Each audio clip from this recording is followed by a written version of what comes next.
out of a relationship. You can talk. We do that. Yes, we will talk. I'm gonna say something, and this might ruffle little feathers. I don't think just being a good man is enough to stay in a relationship with them. But when I say a good man, I mean like he's good. That means all around. That means himself, spiritually, mentally, physically. That's great. Healthily, like he's a good man. That doesn't mean that he's the man for you. And maybe when you're going through these motions of getting to know him, you're realizing, okay, he's a great person, but honestly, I don't fuck with his humor. Like, he could be funny, but he's not funny. And that's why a lot of modern women are getting 40 with 4 cats and no man, because he's a good man, but because he's not funny, you gotta throw that out. Sometimes a woman can talk her out of a relationship. Hey guys, and welcome to Little Black Button 91. It is a men's panel today. As always, we start off the show with a dilemma. This clip has been going around viral actually on the internet and on TikTok quite a bit, and I thought it would be a great time to discuss this particular topic as well. We're also going to have our main conversation a little bit later on, where we talk about, does military love always fail? But we're first going to be talking about this dilemma, because this dilemma is real. You know, talking about that good, quote unquote, good man or bad man or good, nice man, whatever you want to call it. But we're going to talk about it today, okay? So me and Corey are going to start off the conversation. I know a few other people will be joining us a little bit later on. So listen, if you're new to the channel, do me a massive favor, like it, share, subscribe, click on that bell button for notification of the uploads. We appreciate you guys. Stay locked and stay loaded. Yes, we're here to discuss some real things. Corey, my brother, that clip is saying a lot, bro. What's your initial thoughts to that clip, bro? Yeah, it's definitely saying a lot, man. It's definitely saying a lot. My real response to it is that I believe it. I believe it on both sides. I believe the young lady, when she said being a good man is not enough, because not every woman wants a good man. Be honest with you, not every woman. Some women like a little toxicity in their relationships. You know, they don't want a good man. Women can see a good man and be like, you know what? They can acknowledge he's a good man, but they know that that's not what they want. That's not what they want. They want that man that's going to make him, you know, wonder what he's doing out there at night. You know, they don't want to sit too comfortably knowing that he's going to be there. They want that little rush. It's appealing. It's attractive to them. Then you have the other women, like what the other young lady was saying. Hey, some women are messing it up for other women by saying stuff like that, right? So it's really just it talks all around. Like, she's like, come on now, a single woman with 4 cats. Like, come on, it's real out here, man. You know, you're putting yourself. A lot of women are putting themselves into a deeper and deeper hole with unrealistic expectations. You know, because they feel like they look a certain way, they feel like they think a certain way, they have this type of personality. A lot of people, men and women included, you know, think more of themselves than what's really there. You know, that's the unfound message for a lot of people. Like, you're not as deep as you think you are. You're not as smart as you think you are. You're not as easy to get along with as you think you are. So a lot of it goes into play. Okay. Do you know what? Do you know what? When I heard it first, yeah, I knew what they meant, right? So for me, being a good man, I break it down into, obviously, you know, I always talk about being nice guy versus good guy, first and foremost. So in that respect, you know, a lot of times we class people as good when they're really just nice. And there's a big difference, you know what I mean? Because the nice guy, you know, he seemingly has those. He's seemingly nice. Everything about him seems to be cool, and you know what? He's never put a foot wrong, and you know what? He never makes you angry. He's always there for you. He always has been Mr. Consistent. All those things, but he's just nice, right? Which is, there's an underlay of danger underneath it, because, you know, really and truly, that niceness is going to wear off when he finally gets what he wants, versus somebody who's good. Now, I would class myself and yourself good, right? And Sean as well as good guys. Because you know why? Because at some point I'm going to piss you off. And I don't care, right? At some point I'm going to say some stuff that you ain't going to like, and I don't give a hoots. Because at the end of the day, that's my truth. And that's what I think. See, a nice guy is not going to think that. So when she talks about the good guy versus nice guy, oftentimes they put them together. And they branch them together. That's one aspect. The second aspect is this. I totally believe what she's saying. Not every good guy is for you. I mean, like, it's like saying every good girl is for me. That's nonsense. There are so many good girls out there, but I may not be attracted to them. I may not want them. I may not vibe with them. We may be even incompatible. So it's a statement left on its own by saying, about being a good guy. Is it enough? No, it's not enough. Because at the end of the day, we want to be compatible. We want to have things that we want things in common. We want similar goals. We want similar ambitions. We want similar vision. You know what I mean? So it's not just enough to be a good guy. There's more to it than just that as well. Go for it, Corey. Yeah, you make a very good point there, man. Because it's like, I've been in relationships before. I'll be honest here, being 100% transparent. I've been in a relationship with a young lady who was very green. Very, very green. Did not have any street knowledge, did not know when to pass go, did not know when to collect those $200 and get up out of there, because she didn't have that street knowledge. And I was in fear of her being in certain situations when I'm not there and she not know what to do. So one thing I don't want to have to do, I don't want to be concerned about your well-being and everything to the point of that magnitude when you're not in my presence. So again, that's something I have to worry about every day. I didn't want that. She was a great woman. Great woman, but with that aspect for me, I couldn't have that on my day-to-day, and I couldn't try to change her. It won't be fair for me to try to change her, to try to give her some knowledge she's not really willing to accept. So I had to leave. Do you know what's so mad, bro? Before I let Sean jump in, is that I had a similar experience, bro. So I remember I was with one girl back in the day. I won't say who it is, but I had a similar experience. So when we was talking and dating, and kind of like dating and stuff, she was very green. And I remember even just explaining a situation where she was explaining it to me, and I was like, "You do not see the danger?" And she honestly didn't see the danger. Not that she was trying to play me, not that she genuinely didn't see the danger, because she's green to it all. And I was like, yo, like there's danger there, And she's like, "Is there? Okay, I didn't even know." But like you said, bro, I to a point I said to myself, do I really want to be in a situation where I'm having to explain all these things all the time? And that's why I made that video back, and then I got blasted for it about men don't want virgins anymore. I was like, yo, you don't want to have to explain green stuff. Do you know what I mean? Like, it's just, there's things that I don't want to have to explain. There's things I just want to be able to do, and you get it, I get it, we move. You know what I'm saying? So yeah, I definitely hear you on that green stuff. That was that turned me off. It turned me off. I was like, yeah, I can't do this. No, yeah. I know the Bible says virgins, but I can't do it. So that's gonna be someone else's vision. Let me focus on the girls that are out here, that I'm out here. You know what I mean? Sean, I don't know if you saw the video, so I'm gonna play it one more time so you can actually see it, and you can watch it as well. All righty, let's go. You can talk. We do that. Yes, we will talk. I'm gonna say something, and this might ruffle little feathers. I don't think just being a good man is enough to stay in a relationship with them. But when I say a good man, I mean like he's good.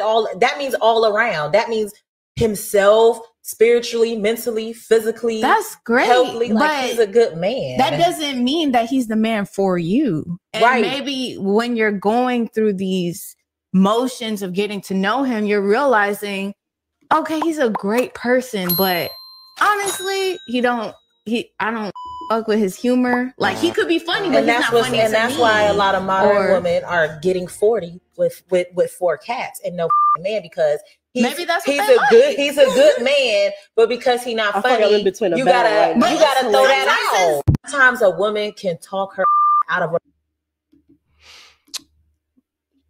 Initial thoughts, Sean. First of all, shorty with the tan dress, I might have to tolerate her toxicity a little bit, because she's hitting all cylinders, from the short haircut to the curves. Everything is doing what needs to be done. But stay focused, Sean. Stay focused, bro. Yeah, everything is where it needs to be. But there's a little delusion wrapped in there. I mean, obviously this is not, well, I hope not, right? Because she's talking about you don't like his sense of humor. Like, come on, lady. Are we nitpicking to that level? Like, the sense of humor, he gets on your nerves. Well, you're probably gonna get on his nerves too. Like, there's not...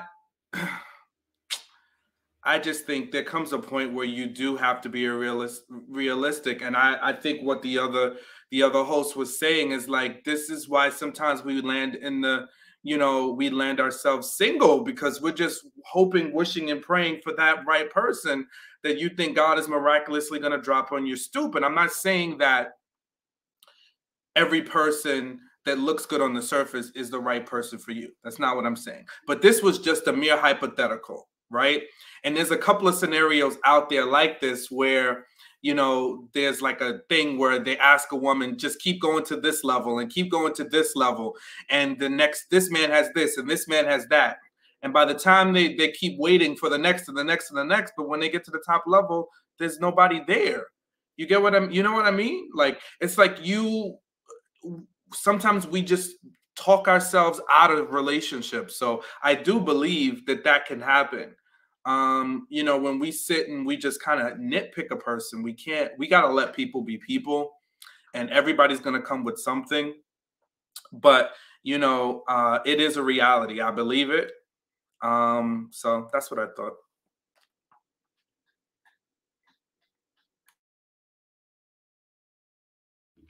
Yeah.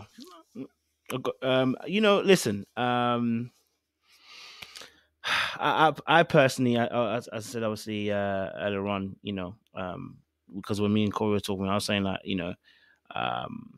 personally, not every good person is for you. So there was a question that came through, and I think it's a really good question as well. Did I not save it? I thought I saved it.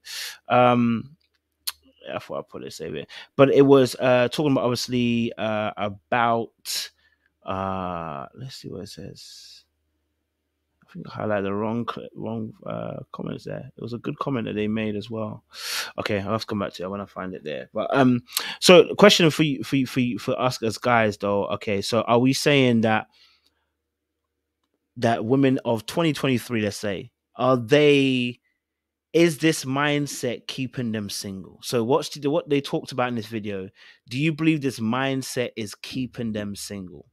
Yes or no? And if so, why? Do we feel that this mindset is keeping them single? So based on what this video was said, the extract they've given us, do you believe this mindset is keeping our black women specifically, because we're all black and we date black, is it keeping our women single? That's what I want to ask the question. I'll say this. I think that it makes it more difficult.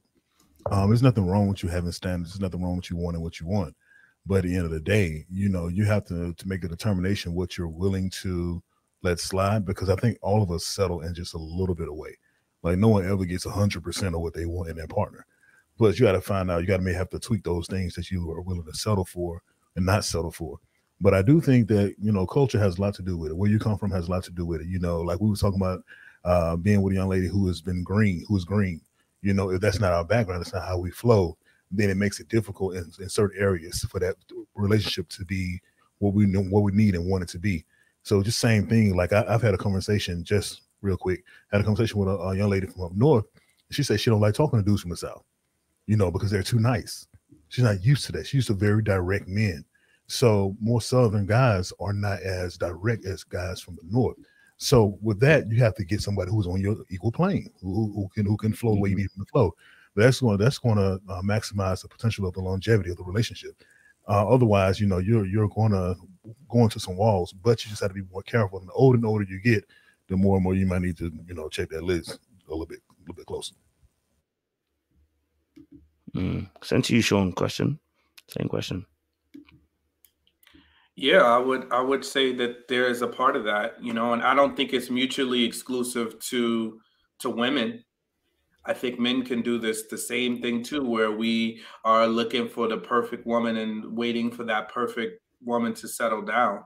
But in this instance, yeah, I think in this particular, scenario, yeah, it does, because you're setting an unrealistic expectation, right? And I think at a certain point, you do need to evaluate what is really important, right? What is the thing? And we talked a little bit about this, and when we were doing the Ready to Love, and we're like, what are the things that are going to bring you relationship satisfaction, a long-lasting relationship, right?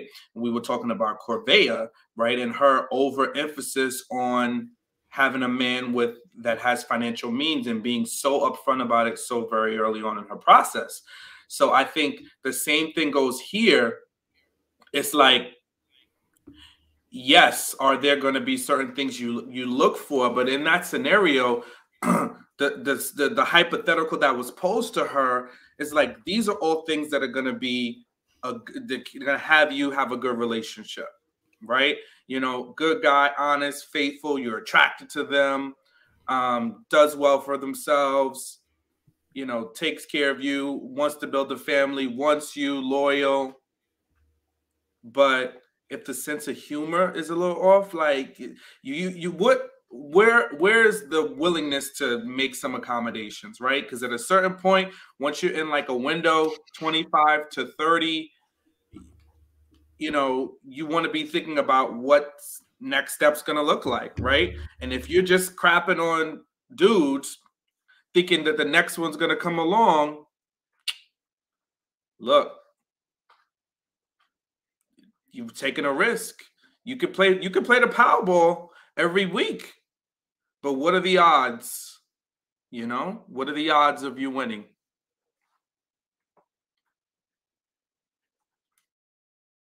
Instant. Yeah, I love the different points of view. Personally, is it keeping up women single? I think it keeps some women single. I think I want to add nuance to that though. I think there is a level of nuance to that conversation, and say that if you have expectations that are beyond your scope, I would say more like level, like I want to say this, you know, sometimes your sexual market dating place, sometimes what you're asking for, it's not in your sexual market dating place. Okay, where you are in your league, what you're asking for isn't there, and you need to adjust. Those things are necessary. That's, I think, you know, as much as I didn't like Kevin Summers, all the things he was saying, there was some truth to some things he was saying. Some people do need to adjust some of their expectations when it comes to the opposite sex. And again, it's not mutually exclusive to women, like you said earlier on, Sean. It is to both parties. Both men and women do need to do this, but we're speaking specifically about women right now. So yes, there are times where I feel like certain expectations needed to be changed. I'll give you an example, right? And it's a very basic example.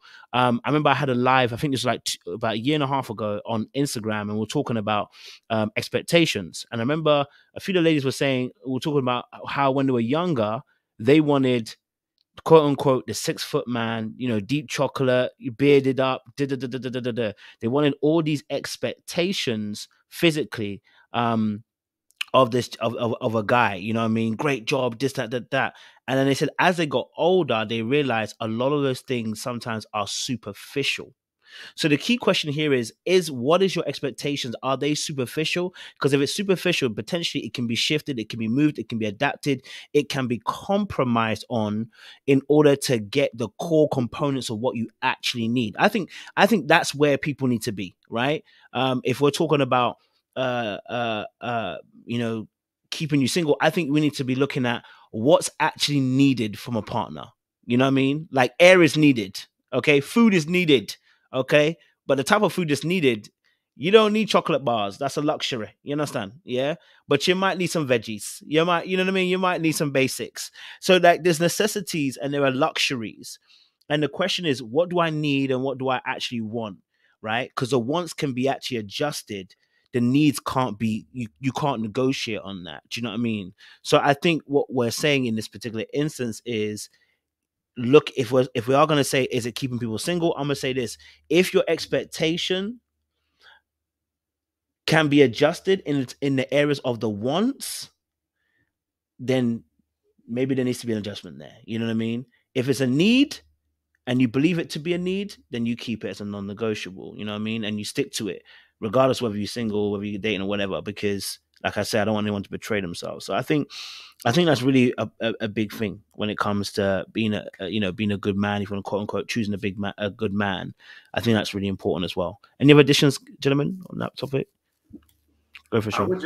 I would just add real quick that listen, if you want to be single and you don't want to be married, then yeah, you don't have to make any concessions. So, I see some commentary around, well, marriage isn't, it's not the pinnacle of existence for a woman, or it's not always needed. There's some women that want to be single. 100%, I support you.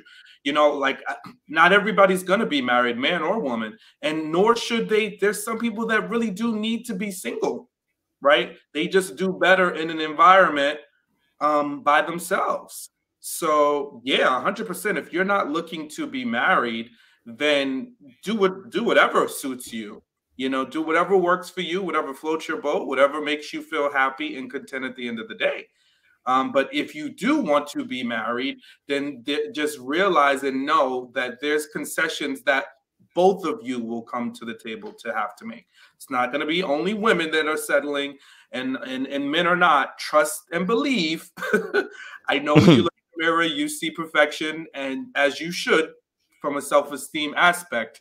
But trust me, you do some things that get underneath a man's skin. There's some things that are annoying. There's some things that make us sit in the driveway for a good 5 minutes and just kind of breathe a little deep sigh before we walk in the house sometimes. Not every day shouldn't be that way, but sometimes it is. It's reality, So please just know that, right? And I'm not sitting up here saying I'm perfect either. And I think any woman that gets with me is gonna, feel like she hit the lottery.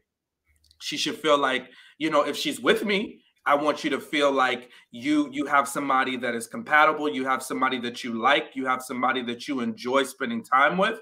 But there's gonna be sometimes I'm gonna get on your nerves. And there's going to be certain things that we can work through together. And I think over focusing on thinking that every part of somebody's personality is going to be okay is a little, to me, problematic, right? Because it's not. You're going to have to grow. You're going to have to adjust. Now, is it core, major things, right? You believe in God. I don't. Then I get that. We're not compromising there, right? You believe in monogamy, I don't. Then there should be no compromise, because we don't have the same core values, right? You don't think I'm attractive, and I think I am, but you don't think I am. Then you shouldn't. You shouldn't be with me. Right? You shouldn't. Like, okay, so don't say, oh, Sean got this, and this, but yeah, he's not the best looking guy to me. I'll make this concession, but he better act right, because if he don't act right,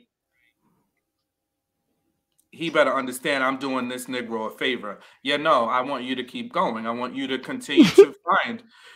They're out there, maybe, but find them. Go ahead. Good luck. That's what I think. Yeah. Go for it, Corey. Oh, you want to say that? Okay. Yeah, no.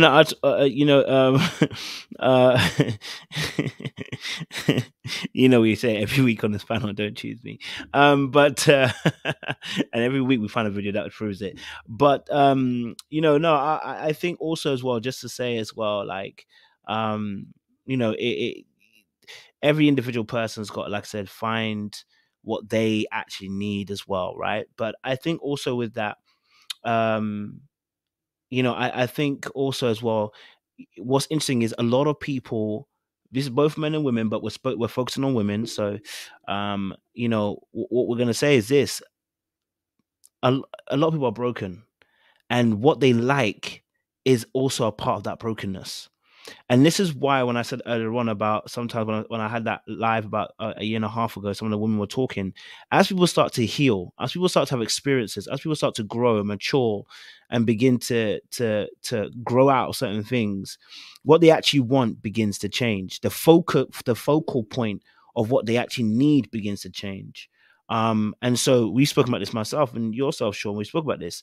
We like a little toxicity, right? Now, I'm not trying to marry toxicity, I'll be honest with you. I'm sorry, I'm not. Okay, that I can't do. Right now, am I gonna be attracted to it? I'm always gonna be a little attracted to that little bit of toxicity. Give me a little bit of toxicity. Give me a little bit of madness that you got in your spirit. Okay, because I want to see it. But do I actually want to date it? No. Do I actually want to marry it? No. And so when I'm looking for a partner, I'm not looking for those qualities. Do you see what I'm saying? Right? I've grown out of that aspect, and maybe I should even say I've healed from some of that aspect as well, where I don't want that in a partner. Now, beforehand, I would have wanted that. I would have wanted somebody who can give me a little bit of buzz and baz. Okay, she would have been a good girl, but I need a little bit of spice in there, a little bit of ginger, a little bit of toxicity in there, just to make me feel good. But now I'm like, yo, that's not what I want. The complete opposite. I want peace. I look for people who promote peace, who live in a state of peace. I look for that in a woman. So now you can see that my choosing is even different. So I think a lot of times too, your brokenness and your unhealed trauma and your maybe little experiences or can contribute towards you looking in the wrong direction or wanting the wrong things as well. And so your good man is got a certain level of shithousery in it, and you don't need that. Okay, all right, a little bit of shithousery, okay, as well. Welcome, Tyron, to the conversation, bro. Before I let you jump in, I'm going to play the video again so you can see it for what it actually is, so we can reset the conversation, what we're actually talking about as well, bro. Yeah.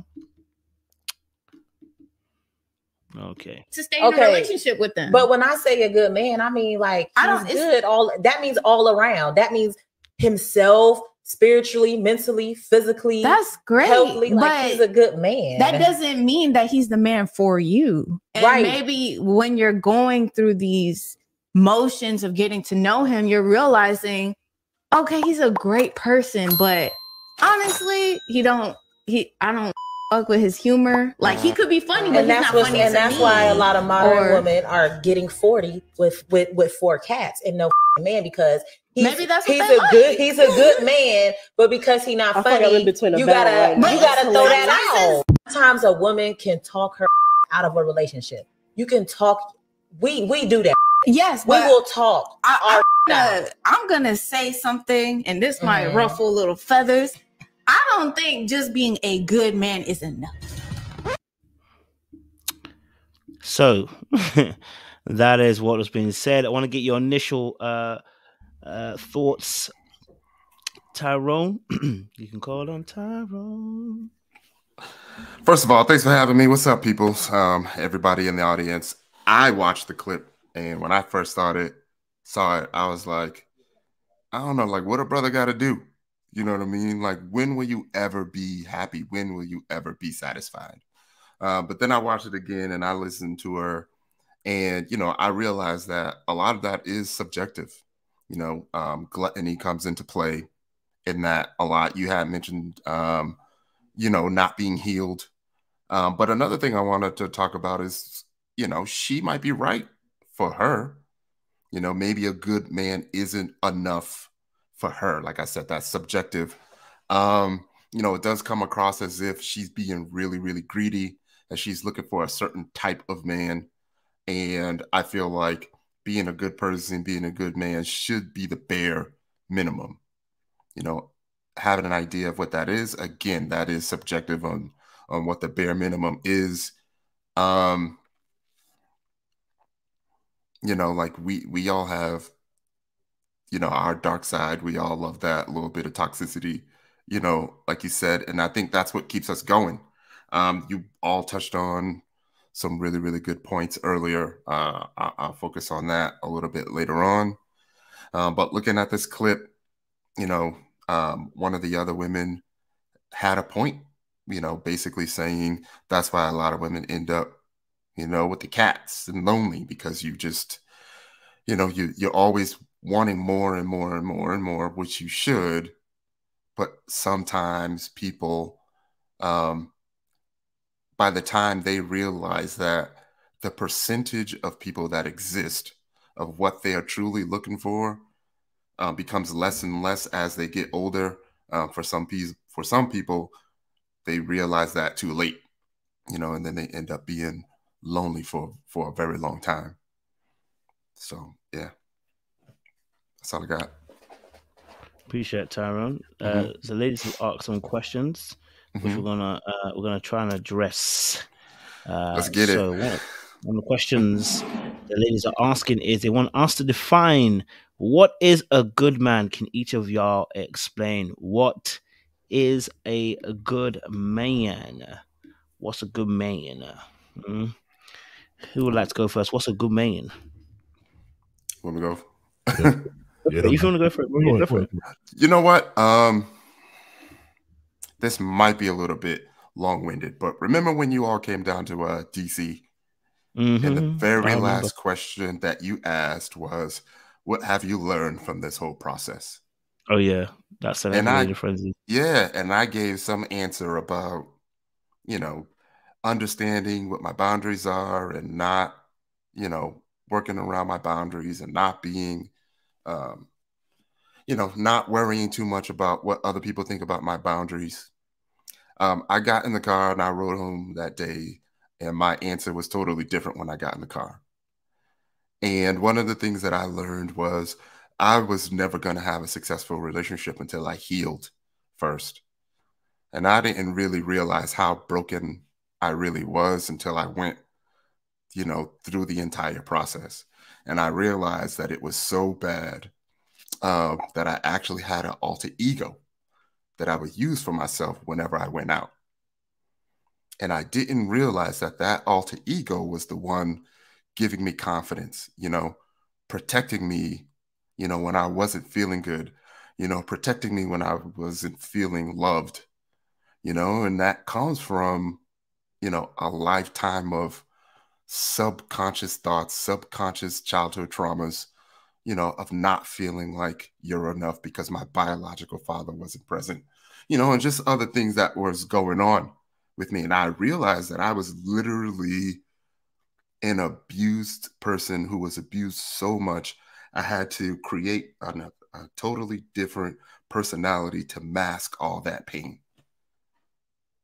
And I think a person cannot be good, and it will be really, really hard to be successful until you do the work, go through all of that, realize that like you are hurting. There are things that have affected you in your past that you're literally living with, surviving with, and you think that you're doing good, but you're really just coping. You've learned how to cope with all of this hurt and all of this pain, but you're really not like quote unquote good until you can address that and be okay with that and get past that and realize that you are enough. And then you can start working on yourself, and realizing, what your true worth is, and then going from there. And, once I realized that, the game really, really changed for me. So I think at the beginning, a really good man would be, a person who has addressed a lot of the pain, a lot of the childhood traumas, has the ability to talk about it. A man that is, that has emotional awareness, a man that has empathy, that's willing to listen, willing to, embrace your vulnerabilities, not use your vulnerabilities as a weakness or a way to attack you, and just to be a safe space for you, mentally, physically, emotionally, and then someone that you would be proud to introduce to family members. I feel like, that's the basics of, what a good man should start off with. But I see the comments, Jay. Yeah. No, this is what we're talking about. That depth. Yeah. That depth. You know what, bro? Let me add to that. The depth is good. I love it, bro. And I think for me, the definition for me of a good man, I'll use myself as an example like you did, and I think that was really good as well, is realizing that you have power and you're responsible for the use of that power and what I use it for. Because like yourself, bro, that's why we call it dark arts. I grew up in a particular way where, you find your way to fight. You know what I mean? Maybe you might not do it face to face like everyone else, but you have a way of ninjaing. You know what I mean? You like to cut people from behind. You know what I'm saying? That's how I like to do it. I like to plot your downfall. You know what I mean? But no, I think I found myself in a space where when it came to women, and I've mentioned this before, I didn't really have good boundaries. I thought I did, but I didn't really have good boundaries. I was always trying to play Superman, trying to save people. And the thing is, I remember I put myself in situations where I wanted to help people, but it wasn't always of a good nature. Do you know what I mean? I wanted to be seen as a hero. So when I'm helping people, originally it's out of the fact that I know that you're in deficit. I'm trying to add to get you back to zero, so that you feel happy that I did that. So it wasn't actually of a good motive. You know what I mean? This is the nice guy versus good guy conversation that we have on the channel as well. So for me, my journey of having to take my self-value away from being in a place of servitude, where if I serve somebody, that's where I get my value from. I had to like myself. That's the reality. You know what I mean? And when you start to like yourself and start to love yourself and appreciate yourself, I think that's where the good guy starts to kick in, because then you start to, like I said, you don't give a hoots what someone else says because it's your truth. You're not trying to intentionally hurt somebody. You're not trying to be somebody's hero. You're not trying to save the day. You can show love because you love yourself. You know what I mean? Like that first kind of show of love to other people, the trueness of your love to other people is actually loving yourself first. Because how am I supposed to give you something that I never even I don't even have myself? Do you know what I mean? So I had to learn how to not use my manipulative means to get what I wanted. That's what I mean by having power and being responsible with it. I know how dark the mind can be, and I know how psychological the mind can be, and I know what the mind can do. Do you know what I mean? So not using that power is what is where I started the journey of becoming a good guy. You start realizing I don't need to do X, Y, and Z anymore. That doesn't benefit me morally as an individual person. It doesn't benefit my community. It gets me what I want, but in the end, there's broken hearts, there's broken minds, and it's just not pretty. Do you know what I mean? At the end, so I think that journey of getting to that place where I'm not using my powers for evil now or for self-gratitude, but using it actually to help the world. That's why we do dark arts and stuff like that, to help people and stuff.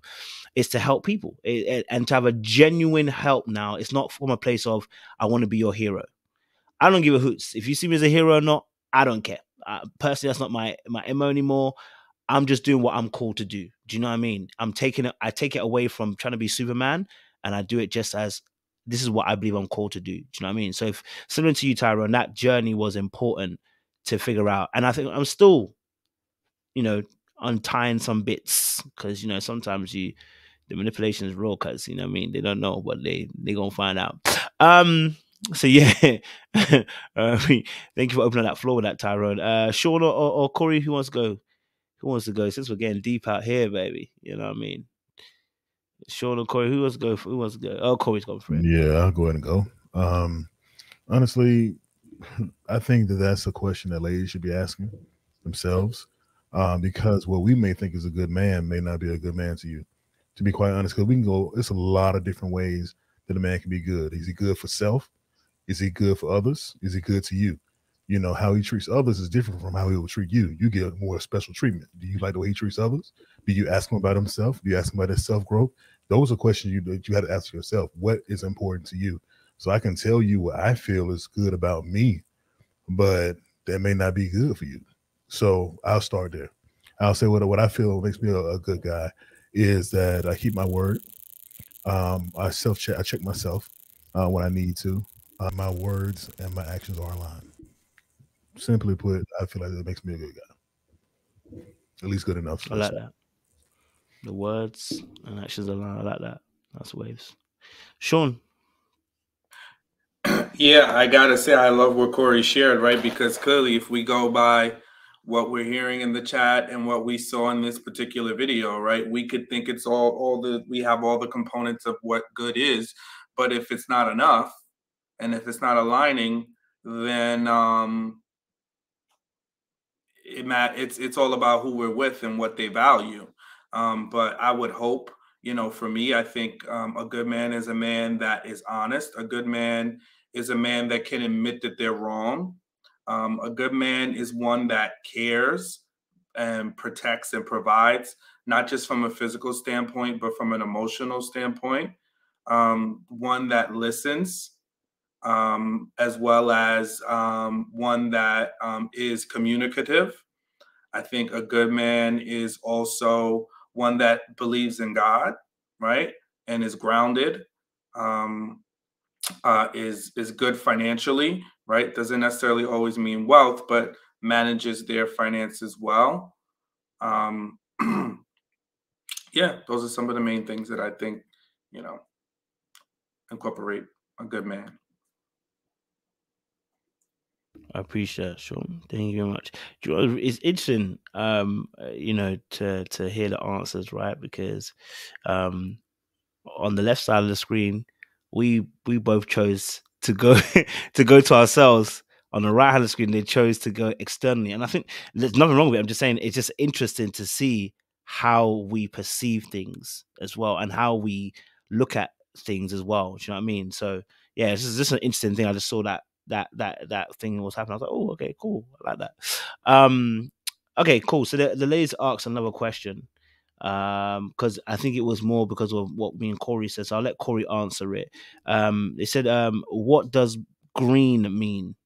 What do you mean when you say someone's green? What is your definition of that question? So for me, green means someone who's pretty naive to things that are going on around them, naive to dangerous situations. That's a great question, because it's hard to just put a pinpoint a definition on it, but that's what pops up for me. If someone's green, they're just not aware of surroundings and aware of situation that could put them in trouble or in harm's way.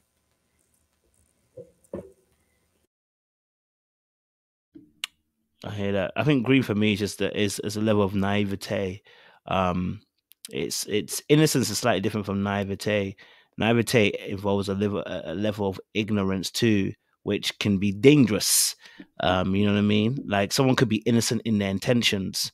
They're not green. They're innocent in their intentions. But if someone's naive, that can bring a level of ignorance aside it too, right? Which can cause some danger, either for the person or for others around them. So, when I say someone's green, there's an aspect of innocence, but there's an aspect of naivety as well. So when someone's green, it means they don't really know much about a particular area or subject.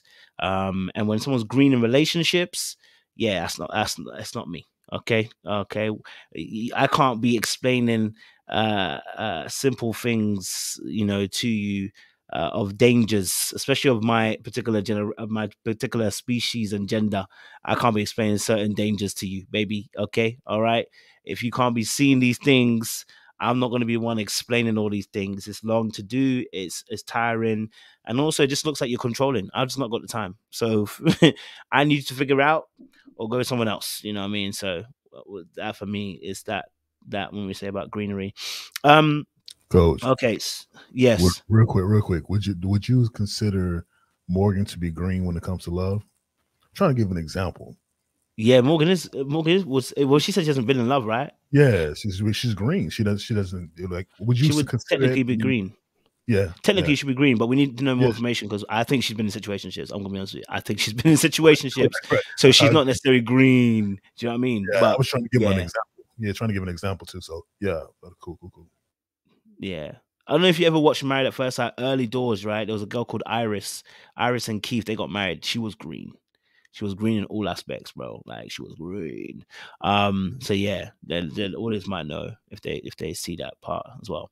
All right, cool. Let me bring the second video to you guys, because this is gonna be an interesting one. Woo, Chile. The ladies might get a little touchy with this one still. Okay, Let's share this tab instead. And we gonna play this. All right. So I just gave you the answer. Why do women get so defensive when they're called out on because something? You don't want to be honest. You don't want to deal with the truth. You don't want to change. We just don't want to deal with it. Exactly. Why? Why is that an issue? Because we kind of want to do what we want to do, and we don't see you guys. Men complain about things that are just sometimes just why are you upset about it? You do. And I feel because like there's something wrong.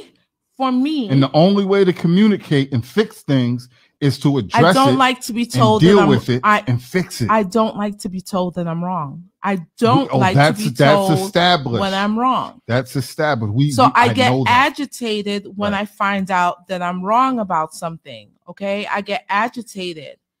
And that's why I guess I get defensive, because I just want to do what I want to do. And no, it's not always right, but I just want to do what I want to do. And when you call me out, it makes me defensive, because I don't even understand why you would be calling me out. It's not that serious.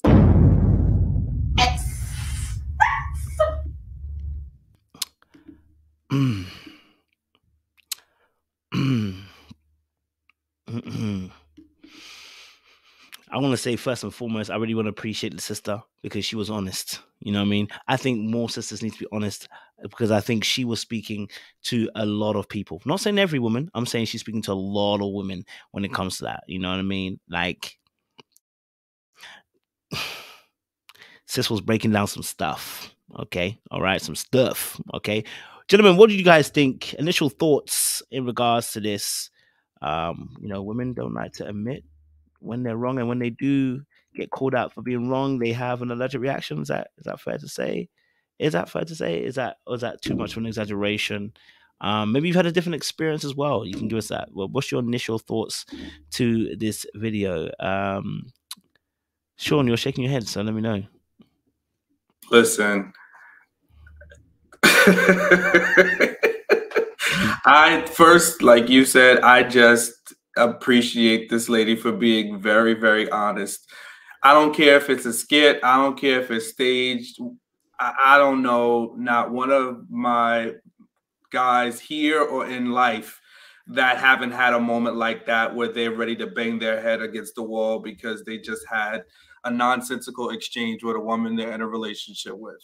It happens. It's real. And I'm just glad she's evolved enough to be honest about where she stands, right? Because I'm telling you, women don't like to be told they're wrong. They do not, and they definitely don't like to be told what to do. I'm telling you. She saying it is wild, but imagine living it and reacting in the same way. And there's it's gaslighting at its finest. You know, you guys accuse us men of gaslighting, and some of us do, and some of y'all women gaslighting, because that's exactly what happens sometimes. You know, you convince yourself that whatever they're doing is right. They convince themselves, and they don't want to be told anything different. They've already come up with the solution, and no matter what you say, this is not going to change. And then they're actually aggravated with you for why you're talking about something that they need to do.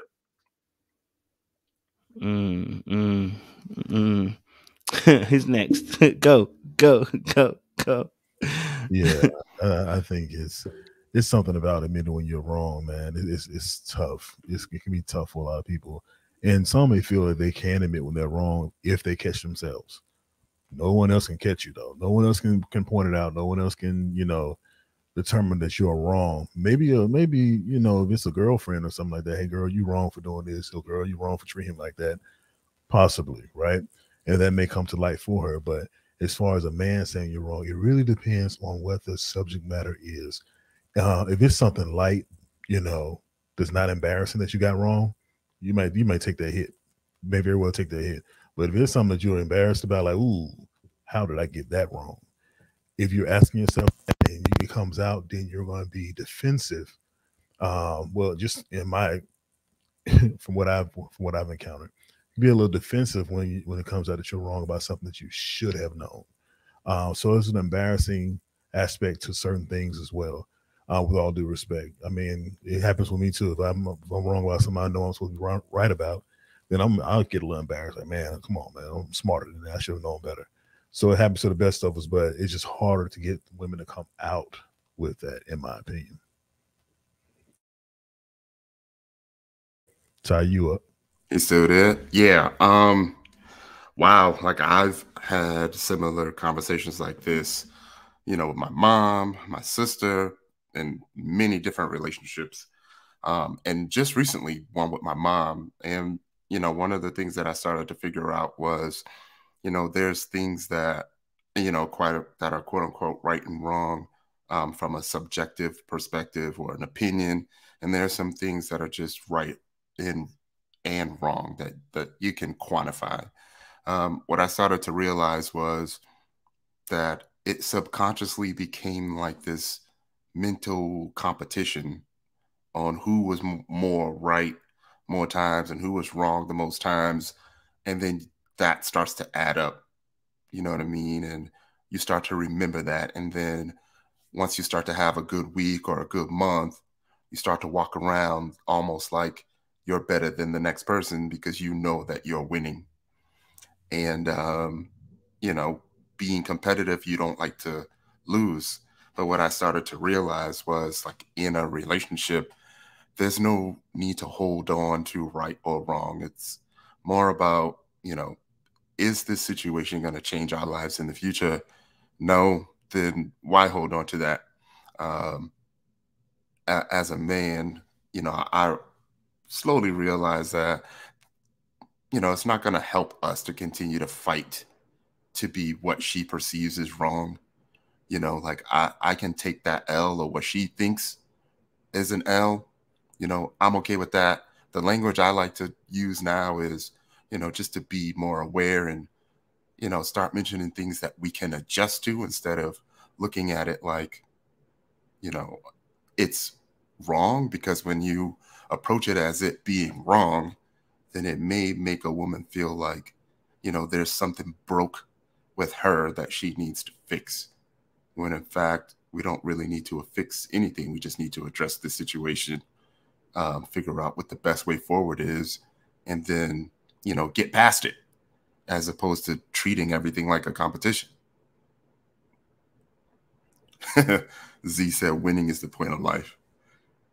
Yeah, nah. You know, it's interesting. I think, again, you know, these topics are quite intriguing because, you know, it's not. I'll be honest with you. Obviously, I think just listening to it again, I'm not going to say all women, but I can say this: all men have had many instances where they have experienced this, right? So, you know, I'm not going to say all women.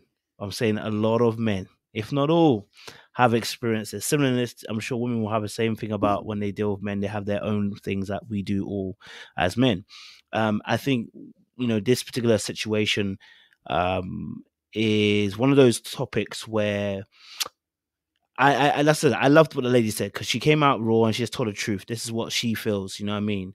But I want to give a actual situation where I believe that this does apply to a lot of women. I'm going to give you an example. We were in DC and in Atlanta, and when Phil said 80 to 20, women are right 80% of the time, men are wrong, men are right 20% of the time. How the women gathered and never forgot what he said, right? So even that, I mean, they didn't let it go, because when we got to DC, it was the same thing again. So women, I do feel like sometimes, and I'm not saying, again, I'm not saying all. This is not all. This is, I'm going to say there are some women who generally do believe that they are right most of the time. And that can make it very difficult when you're dealing with certain subjects and you're trying to show them that this is not necessarily the right way to go about it, or this is not this is particularly wrong. And, you know, it can be difficult to dislodge that. But again, I think I'm learning also at the same time, because we had that conversation a few months ago about accountability. And the women were explaining to us about the way their mind is thinking. You know, their mind is thinking they're going to have to explain a story before they be accountable, which I think can be applied here. Before they can be wrong, they've got to tell you why why this X, Y, and Z before they admit they're finally wrong. For a lot of them, not all of them, you know, for a lot of them. Because I think there's some kind of tie there to being right or wrong, to, like you said, Ty, as well, to them being quote unquote a bad person. You know what I mean? It's like, you know, it's not, if you're wrong, you're wrong. It is what it is. Like, we all move. Like, you know what I'm saying? Like, yo, if I'm wrong, I'm wrong. It is what it is. If you're wrong, you're wrong. You know what I mean? Like, it is what it is. But definitely some nuance to that also is depending on the subject, as Corey said as well. There are different subjects. And I'll be honest with you, I don't like being wrong. I really don't like being wrong. So, you know what I mean? I'm sure that there'll be situations where I've had, and I can guarantee it, you know, with a Denzel guarantee, I can guarantee it, okay, that there's been times where, blood, I've been wrong and I dug my foot in. You know what I mean? So it's not exclusive to women to dig their heels in when you're wrong and not actually, you know, that is not, that you're not, they're not the only ones that can do that as well. You know, just to bring some balance to that conversation. But we are talking about the ladies, and we're thankful, you know, that lady came out clean and true, and told some absolute truths about it. Yes, Sean.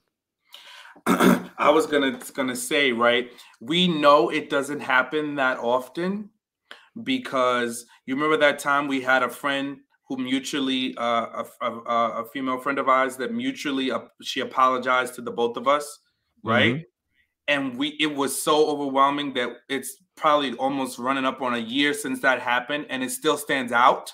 That lets you know it doesn't happen that often, right? And I think, like, it just is what it is, you know. Now I see the ladies in the comments and they're like, well, who, whatever. No, I'm sorry, y'all. Y'all need to kind of face this a little assy. Y'all, it takes a lot for y'all to apologize, because you're very often used to us as men being the ones that are apologizing, or the ones that, you know, make glaring mistakes. And women are typically comfortable, and especially in modern times, calling us out, and sometimes rightfully so, for sure. But I think when they have to sit and look, you hear even in the comments, well, I have to realize, and I have to. How often and how long does it take for you to sit and realize that you're wrong about something? The ego is going to get away from that. It's going to get in the way of that. 9 times out of 10, it's going to take you a lot. You have to sit and parse and sit with it for quite some time before you wrestle with the thought of the fact that you're wrong. And we both have egos. I know we say men are ego driven, and yes, we are. But women have egos too. It manifests itself in a different way. But y'all definitely have egos, and y'all will grind your gears in so many different ways. And it takes a lot. And if I tell you, then I'm going to be toned, right? Oh, well, how are you telling me? And you can't talk like my father, and you can't be controlling me, and you can't do this. It's going to be all of these things before it gets to, oh, wow, I realized I hurt your feelings and I'm sorry. Or, hey, I realized that what I did was wrong and there could have been a better way to do that. You know what's Matt, as well, I was going to say, what's interesting, if you want to see how this plays out, watch any comedy movie with a married couple. If you ever watch a comedy movie with a married couple, you'll always see the person who F's up is the man. It's never the woman. There's a reason. What it does, it further enhances the idea that men are always ones making mistakes and women don't make mistakes. If you watch any comedy movie where there's a married couple in it, you'll find it's not the woman oftentimes. 9 times out of 10, it's not the woman that's making it a problem. It's the man who does something stupid. Either he steps out, or he forgets to take something out, or does this or that. And he's always in a place of having to try and get his family back. Always in a place of trying. So it's always the man. So what message is being sent? It's further convicting and further confirming the bias that men oftentimes are the ones that make the mistake. So whenever you go, you pay attention to it now, guys. You go and watch those movies. You go and watch those shows and stuff, and you'll realize that further confirmational bias. Yes, it's men who wrote those films. I'm not saying that it wasn't men who wrote those. I'm just saying I'm talking about the bias of the view that gets put across. That's what I'm talking about. So if you want to see, you will see it in your media. It's also men who wrote racist plays too. Do we believe them as being true? We don't. So just because someone wrote it doesn't mean it's true. I'm saying that there's a bias in these movies that will perpetrate an agenda in that particular way. So what happens is it further enhances that idea. I was looking at the other time, I was watching this, I can't remember what one I was watching. I was like, every time it's the man that's always doing something stupid. When would he not? It's like, you know what I mean? But anyway, yeah. You know, it bees like the. You know what I mean? Any other third points on guys? Do you want to add any other points? I mean, shout out to Shani, Shani D in the comments, because I think that's where when we can admit it, like, when we can admit, hey, listen, I know I struggle with it. Because when we start to do the exceptions or, well, you do it too, that's still us wrestling. We're still wrestling with the fact, right? So, and I think so often how we are hitting a point that is relatable is because the ladies will start to say, well, men do it. Well, men do it too. It's not just women. You still wrestling with it. You're still wrestling with it. It resonates with you somehow. Because you still can't be wrong. You want to fight it. You still wrestling with the snake that's squeezing in on you. Let it go. Just relax. It's okay. Women do have some flaws. You can say what they are, and I think it's nothing wrong with that. And I mean, I think there's certain things that, make a woman beautiful and interesting and fun, but you it's all right. Just breathe. The expectation is not for perfection. You don't have to do everything right. You can be flawed. And there's beauty in the flaws. Because like when Shani D mentioned that, right? It's a help to her marriage, right? And it's not saying her husband is perfect and she's flawed, right? Her husband has issues, I'm sure, independently that he needs to work on, right? But this is an issue that she's seen and she's worked on it. And he gets excited when she apologizes. So it's okay. You can breathe. You can be wrong. It's all right. And there's some ladies that did in the comments, and I love it because that's like, whew, I can deal with somebody that really says, you know what?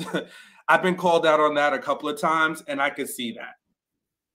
But just blanket, oh, no, that's not me. That's not my issue. I always admit when I'm right. Okay. Nobody does. I don't. Sometimes it's hard for me to be wrong. I don't like being wrong. And there's nothing wrong with that. Yeah, I was going to say, sometimes I think subconsciously it's just a way to keep the fight competitive. You know what I mean? Because for the most part, physically, the guy's going to win. But there's also a mental battle there or an intelligence battle there. So if a woman can win, with the mental aspect or or outsmart a guy for the most part, you feel like you can be, somewhat competitive. So especially in the movies, like it's already clear for the most part of the movies that the men are stronger. You have more men action heroes doing all the fights and the stunts and all that. So they got to find a comedic way to have that, that little bit of competitiveness with the women. So if it makes us, make us look like we're being outsmarted, that's just one of the things that we're just going to have to, accept for the sake of the movies, even though, it does feel like they're creating this subconscious bias around that. Yeah. I appreciate it. Thank you, boys. Good stuff. All right. We got one more video. One more video to play. This one's gonna be really interesting because it's gonna put the pressure on the man them now. See what we actually feel and say. So it's gonna get interesting. Let me play the clip for you. Good to see you, Bruiser. We'll play this clip for you guys and see what you guys think. At the time they are ready to get married. My mom has been talking about this for years. And to marry the woman in front of them at the time they are ready to get married. My mom has been talking about this for years. And as a kid, I never understood what she was saying. But as an adult, I fucking get it. She has always been saying it has nothing to do with love half the time. It is proximity and timing. And I learned that the hard way. I was dating a guy many months ago, and we broke it off. He moved. That was the end of it. He ended up getting married. And I thought, okay, well, I guess he loves her. And that's just what that is. 3 years later, he contacted me to say, you know, you were the one that got away. And I said, I don't fucking understand. Like, you had me. And he was like, I wasn't fucking ready. And when I was ready, she was there. We got married, and she was the total wrong one for me. And this isn't about man bashing. We're not sitting here being like, fuck men, like this is just purely what it is. And it's just something that we've had to accept. And that's why even Sex and the City had the yellow cab light theory, was that when a cab light is on and the first girl to get into it gets the guy when he is ready. You could literally be the most incredible and a mind-blowing human being to ever exist. If a guy doesn't want a relationship or just isn't ready, he's not going to see you any differently. And it's enough of that antiquated thinking of, well, if he really wanted you, he would, because that takes the power away from you as well as who you are as a person. It diminishes you, as if there's anything wrong with you that this person couldn't see that. So it's time for us to put ownership on the people that the onus belongs to being, which is the men that are not ready. And that's totally okay if somebody isn't ready. But it's also just being cognizant and understanding that just because an ex that you might have been with ends up getting a girlfriend after doesn't necessarily mean it was a better connection. That just means that they were ready, and that was the person at the proximity and timing that was there for them when it happened. She said a whole sermon there. Mandem, is this true? You heard what she said. Is this true? Do mandem settle with what's in front of them? So we gotta say they was right, huh? I have to balance out, man. They were feeling out loud. I mean, I definitely have, you know, at least one I know that I definitely was not ready for. And I always say, you know, if I could do it over, I would have probably stayed with her because she was, you know, willing to allow me to be ready. But yeah, and as a matter of fact, there's probably another 3 more that I could have married, but just chose not to out of, you know, the fact that I didn't feel like I was ready. And being ready, you know, especially for me, I just felt like it took a lot for me to actually, you know, ask a woman to take that journey with me, especially if I felt like I didn't have the ability to truly take care of her, you know, emotionally, financially, you know, and it almost feels like for a woman, they're more willing to take that risk as long as the man says that he's going to try for the most part. And I feel like, you know, most men aren't really willing to take that risk until they know that they have almost all of the situations situated, and they've had those situations in a good place for a certain amount of time to where he feels confident, you know, not only can I take care of myself fully, I could bring 1, 2, 3 more people in. All right, let's go. Let's get married and have some kids, you know, for the most part. You know, that's all I got. No worries at all. Appreciate it, Tyrone. Interesting stuff. Mandem, do we settle with what's in front of us? Do we settle with what's in front of us? Sean, Corey, Sean, yeah. Sean, go for it. I think there's definitely truth to what she's saying. I think 100%, like, no matter who or how great the woman is that's in a relationship with a man, if we're not ready to marry her, we won't. I think some men do marry, and I guess I think that man found something different in the next woman. So that's where you'll see a guy who might have been with a girl who was extremely attractive, and on the surface, everything looked like it should look, right? But the next woman he got with and settled down with didn't have all of that. And people were like, why her? Well, there was something different that he saw in her that maybe on the surface you can't see, right? You know, so I think when a man is ready to marry, a lot of times we get to a point where we are making decisions in terms of who can I spend the rest of my life with, and who is probably going to cause me the less stress and not be a hindrance to what the things that I want to do collectively as with my family. So it might not always look like the baddie. It might look like somebody that's more of a plain Jane because you and her align better. So I think, yeah, we might make different decisions, and then it might not be as, you know, the person might look physically different than the original person that we were with. So I think, yes, that does happen. You know, and it's not to say that some men don't settle. Sure, there's men that settle for sure. But I just think universally, I'm not comfortable saying it doesn't matter who's sitting in front of me. If I'm ready to get married, I'm going to marry them. You know, I don't think across the board. No, I can't say that, you know, so my thoughts. Yeah, so for me, it's like, I think we settle in relationships, but not in marriage, if that makes any sense.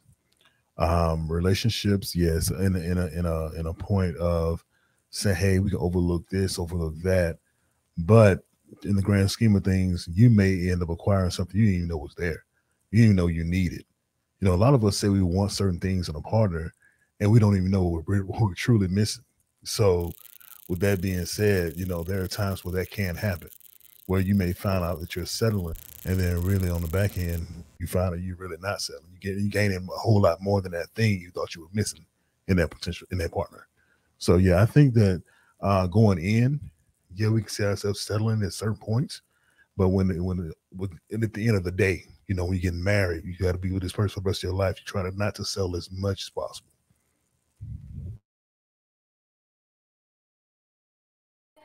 So the question is, do men settle with what's in front of them? That's what the question is, right? Based on that clip what you just watched, yeah. Well, that's not right. Question.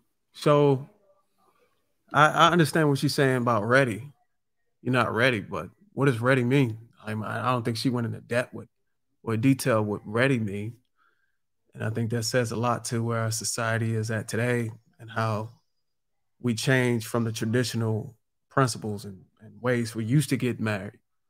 So I think more of being ready is more like I haven't grown up, or I haven't healed from my childhood trauma. I think the nuclear family got a lot to do with being ready, because if you're able to witness your mother and father in a marriage, then you can know what it takes to be a husband or a wife. So I think whenever you don't have that, you have to grow up. You have to raise yourself. Men have to raise themselves. So it's not really a matter of settling. It's just a matter of, you know, understanding who wants to accept what you have to offer. You know what I'm saying? And can you articulate what you have to offer? Can you give this woman the comfort that she's going to be taken care of? And then it's a matter of the man who's approaching these women that desire them to be their wife, is to ask them, you know, why do you feel you're not ready? Or what do you consider a woman being ready for marriage? And you may be able to indeed help her get to those points.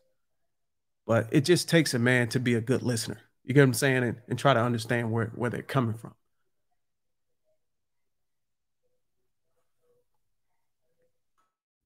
Jabruzo, thank you, man.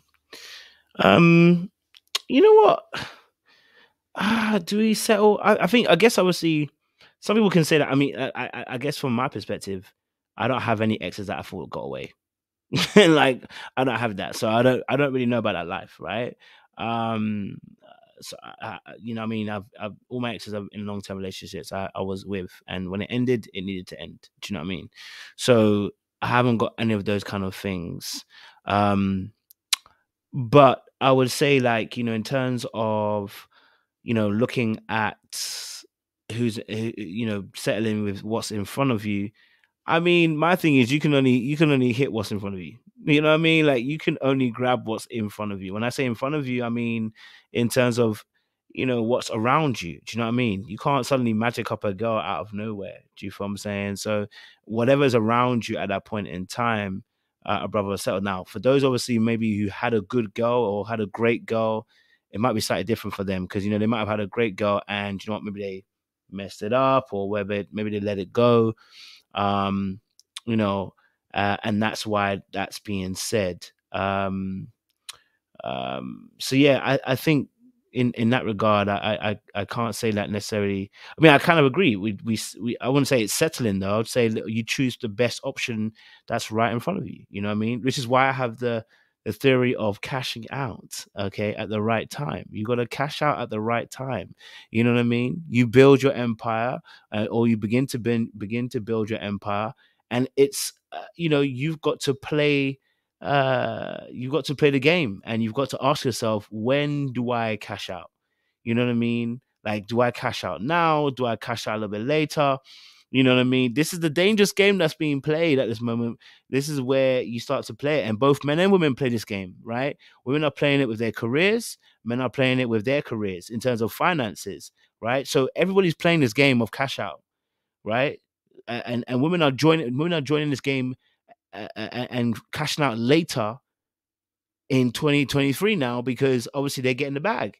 So you start to realize both men and women now are both playing this cash out game. And if you incorrectly choose your cash out point, you can cash out too early and you're crying. You cash out too late, you cry. You know what I mean? You might cash out early and get a husband or a wife, but it's not the one you really want. Then you cash out too late. You know what I mean? Then the options are dwindling. It's not the ones that you actually want. You can be in trouble too. So there's a sweet spot, and no one can say 100% what the actual sweet spot is for each individual person. You just got to figure out when is the cash out point. Do you know what I mean? So that's what I would say in terms of for the men. Do you know what I mean? I wouldn't say necessarily settle, but I guess settling would come if you cash out. If you cash out late, you might be settling because you're scared that, you know what, I'm gonna be lonely with no kids. You know what I mean? So yeah, go for it, Sean. Yeah, I was gonna say, like, I think we all life experiences will teach us what's important or not, right? And just the way she positioned it is almost like it doesn't matter whatever that woman that's in front of us, once we get to a state where we're ready to be married, it doesn't matter. I would just push back on that yes, it still does matter, because the person has to have value. I think our priorities might change, right? Because what I thought was important at 30 is going to be different than what I think is important when I'm in my 40s, right? So I think what that might look like is very different. So yeah, I think the other part of that too is that's her ego, or somebody's ego's way of saying, like, you had no flaws, you were okay, and it's not about you, it's about them. Well, yeah, of course, it's two parts to that, right? If I choose not to marry a woman that I'm in a relationship with that wants to be married to me and I'm in love with her, well, part of that is, yes, me assessing that I don't think she's the one, and the other part is, what is it about her that I don't think that she's the one? Doesn't make her a bad person, but I don't think she just gets to skate it on by and it's like, oh, I bear 100% of that. No, it's two people in a relationship, and for the most part, you're making an assessment. And yeah, sometimes are there men that look back in their rearview mirror? Some of that is just, we want attention, right? And that's flawed, right? So men will go back and, have a stupid conversation with you to assess, to see where you are, right? And see how much you're willing to tolerate. Maybe he wanted to see if she's going to be the side chick so he can have his cake and eat it too. Like, I don't think that, those conversations are not like built in real total truth. And on either side, for her, it's an ego grab, right? Like, oh, you were perfect. It just because I wasn't ready. So there was nothing you could have worked on in that relationship. You're great. You're perfect. And it's just all about me. And the other part is him saying, I want access to you. Similar to that debate we were having about the ex-husband that wanted his wife to, or his ex-wife to visit him on his dying bed. That's an ego grab for him. It's a power grab. And it's the same for this guy in this scenario. So yeah, I don't, it's a little more layered than just saying, yeah, what you just dump anybody, you dump Respucia in front of me today, and because I'm ready to be married, I'm going to marry her. No, I want to be married again, but to the right woman. And trust me, you put anybody in front of me, I'm just not going to be like, oh yeah, she's great. No, I'm going to assess, and I'm going to see where we are. Are we on the same page? It's not just that blanket. So I think being ready for men, I think it's impact from seeing a lot of failed marriages and seeing the traditional marriage, an understanding of traditional marriage not compensating for the technology that's been introduced in the future, to say, hey, look, you're really setting people up for fear of missing out on enjoying happiness, when all you talk about today is traditional marriage, a woman being a housewife, but raising the kids with no fun and not being able to, go anywhere. I think it's safe to say that modern society look at it as being tied down. And then whenever you say, are you ready for that? Like, no, I'm not ready to be tied down and just stuck in one place. I still got my whole life ahead of me. So I think it's more like accepting a sacrifice. And as a woman, it doesn't really look appealing to sacrifice all of your young years to be just tied at home with babies and the mop bucket and the broom. So I think the experience of the marriage is it's not compensating for joy and happiness. There's not enough stories being told on that. And I think this stigma or this narrative to, hey, don't let people know about your relationships, keep your relationships to yourself, is also not exposing the happiness and joy that married couples are experiencing too, because nobody wants to talk about their relationship because it's seen as, hey, look, you talk about your relationship and hell. So, and then you got social media. We can't act like social media is not setting. And I would say it's harder on women than men, setting women up for short-term mating strategies. All these DMs and stuff, all this intention and entertainment and being able to swipe left and swipe right. You know what I'm saying? How do you go out? How do you shove that away whenever attention is just giving you all this energy to make you feel it's positive? You growing up as a young girl, oh, you're ugly, or you're this, or you're that. Your father didn't hug you enough. To be introduced to a social media where everybody's hugging you like every day, every minute, every second. And then you go out and you say, hey, look, this guy want to wipe me up, but I got to shove all that away. I'm not ready for that. You know what I'm saying? I don't even know how to be ready for that. So I think we need to talk about how can you become ready for that? And how can you still have the joy that comes with being married? Is somebody who can, bring that to you, give you an ease of mind that say, hey, look, if I get married to this guy, I'm going to not only be a wife to him and giving him what he needs, he's going to be able to get me what I need. And the sacrifices we make don't also include our happiness and joy. Because oftentimes today, I would say most of the guys I talk to, they don't feel like they should get married unless they want to have kids. They feel like there's really no other reason. I mean, because they're not compelled to get married. I mean, the one thing that they really wanted to get married for was sex. I mean, they wanted to have a girlfriend or a woman for sex, but whenever you're able to get it as much, because of the short-term mating strategies caused by social media, it's like, damn, wow, why do I, now this is where I'm second. I got to push all this aside to be monogamous. You get what I'm saying? So it's really like you got to pick your poison now. That's what it is. So the way and there's another side to it as far as the woman you want. A lot of guys want this woman, they want this woman to be submissive, and you know, they're not really showing leadership skills, but they feel like, oh, because of masculinity or I'm a man, you should just bend to me. But what are the qualities? You know what I'm saying? You got to have these leadership qualities to be able to show that you can actually guide and take care of these women, for them to actually be open to coming up under your wing. And a lot of these guys that I talk to, sadly, come from homes where there was no father to show them how to be a leader. So now you got to go learn how to be a leader on your own. But you still want to have sex. You still want to have a girlfriend. So now you got to fight that. I don't want to waste this woman's time. And I'm not a leader. And we got to actually humble ourselves. You know what I'm saying? And say, hey, look, man, I had one occasion where I was in college and it was a girl she was beautiful. She was gorgeous. She was willing to listen to me and allow me to be the leader and guide and have a relationship. But I didn't have the mentality. You know what I'm saying? I lacked that masculinity trait of being a leader and taking responsibility for the good and the bad. I wasn't up to it. So I just didn't pursue her because I didn't want to waste her time and cause trauma in her life, because I know I wasn't the guy for her. She wanted me to be at this level. And then I met her father. Her father was, that really killed my whole spirit. This guy was retired twice, multiple houses. He was creating revenue for it. Like, he gave his daughter to life. And I was like, what the hell? What in the hell? I can't stand up to that. You know what I'm saying? There's no way. If I meet her dad,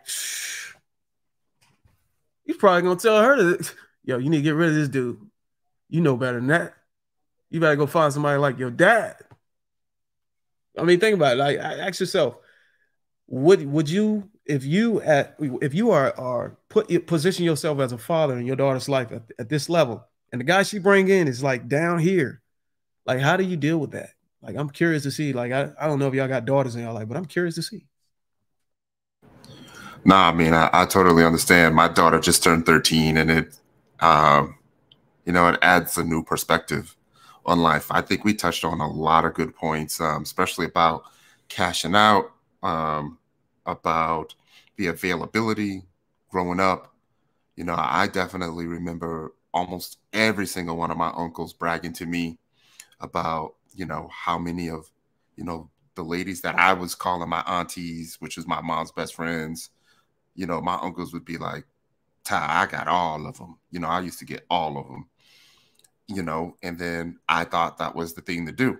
So now growing up, one of the things I want my little brother to know is how to get the girls. And then I want my nephew to know how to get the girls. And then I started to get older and I realized, you know, teaching that younger generation how to just get the girls and play the girls may not be the flex that I think it is.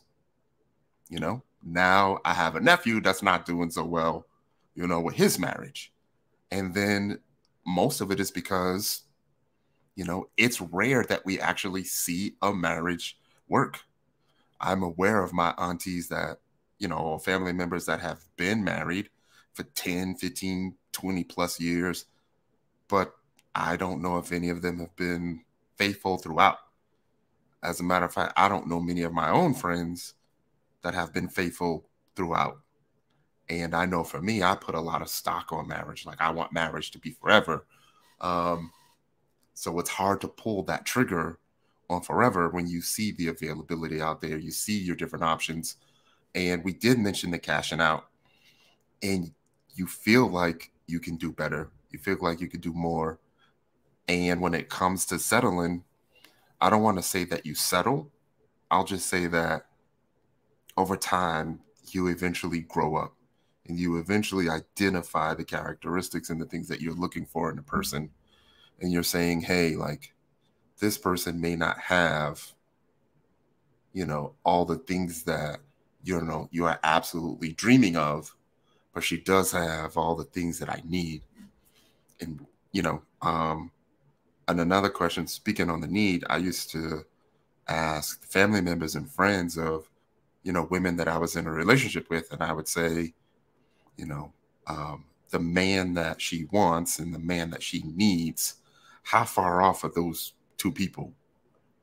And then where do you think I stand you know, when it comes to those two people.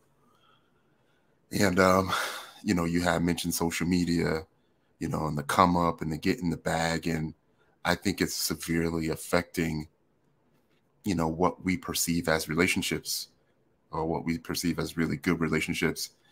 And it seems like the good men aren't being promoted. You know, the futures of the world seem to be winning. You know what I'm saying? And sometimes it's really, really hard to get past that, you know, without either feeling like a simp or people clowning you because you a simp. Like it's a lot that goes on, you know, that the women may not see, but I feel like the guys definitely could feel that. I love that, bro. And you know what it is? I think, and you mentioned it, a lot of this is representation. It's how close we can have representation. Literally, I think today I was on Instagram, and a video popped up of a compilation of men being fathers to their children. It's like 10 slides. Like it was like, and I watched each one of them, right?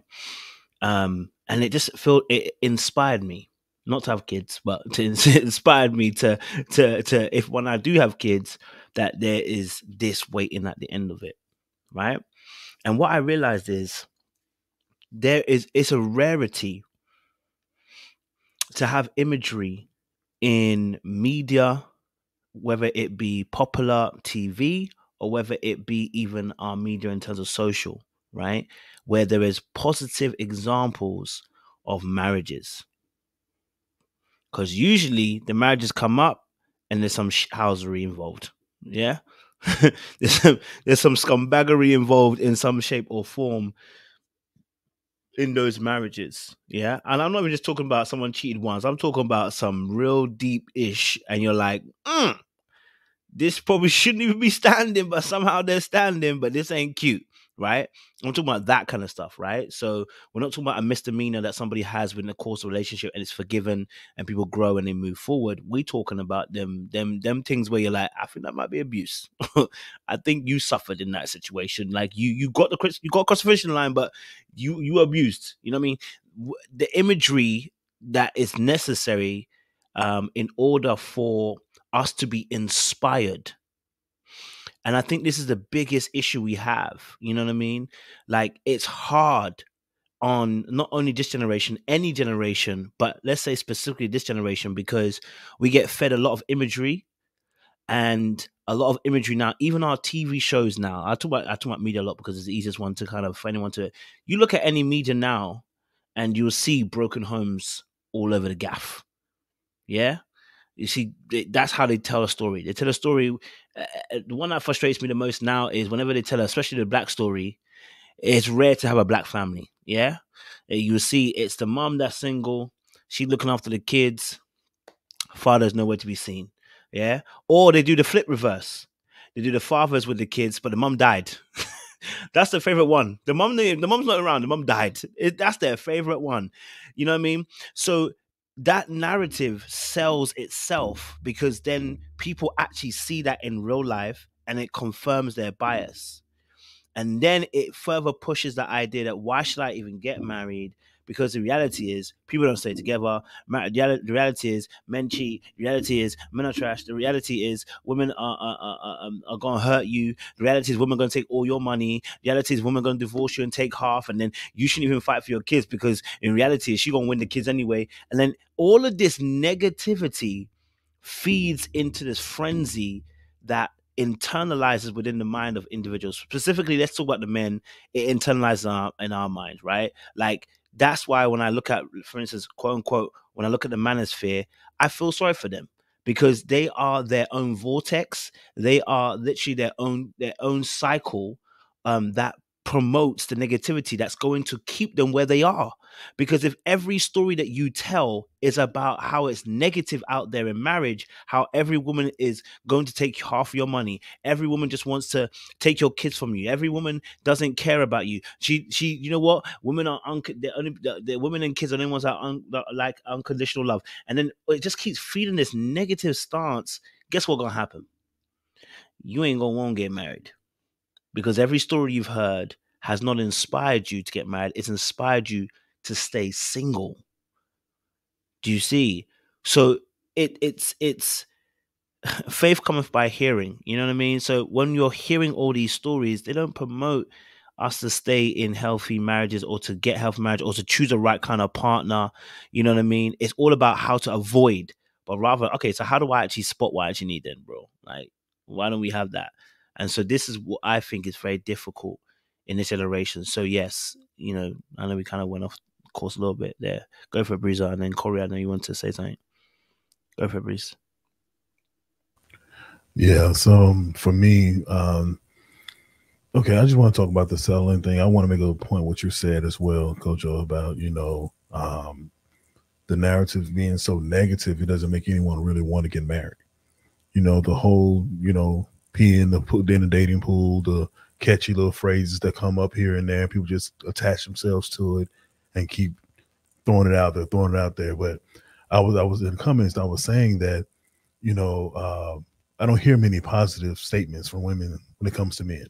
I don't hear any quotes from, you know, a good relationship that they've had where a man taught them something that's valuable, you know, that's a good thing, or the guy who treated them well, it just didn't work out for whatever reason, but he didn't cheat on them, but it just didn't work out.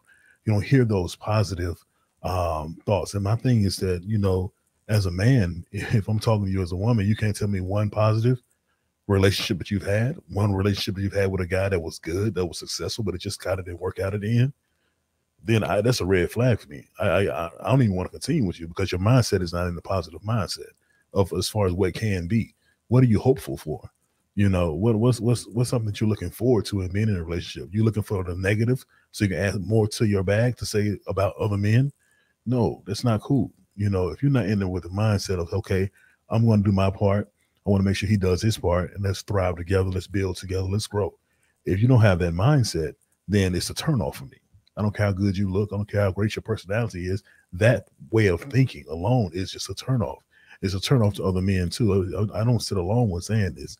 You know, when it comes to settling, I honestly don't feel. I know I said before, and I do stand by that.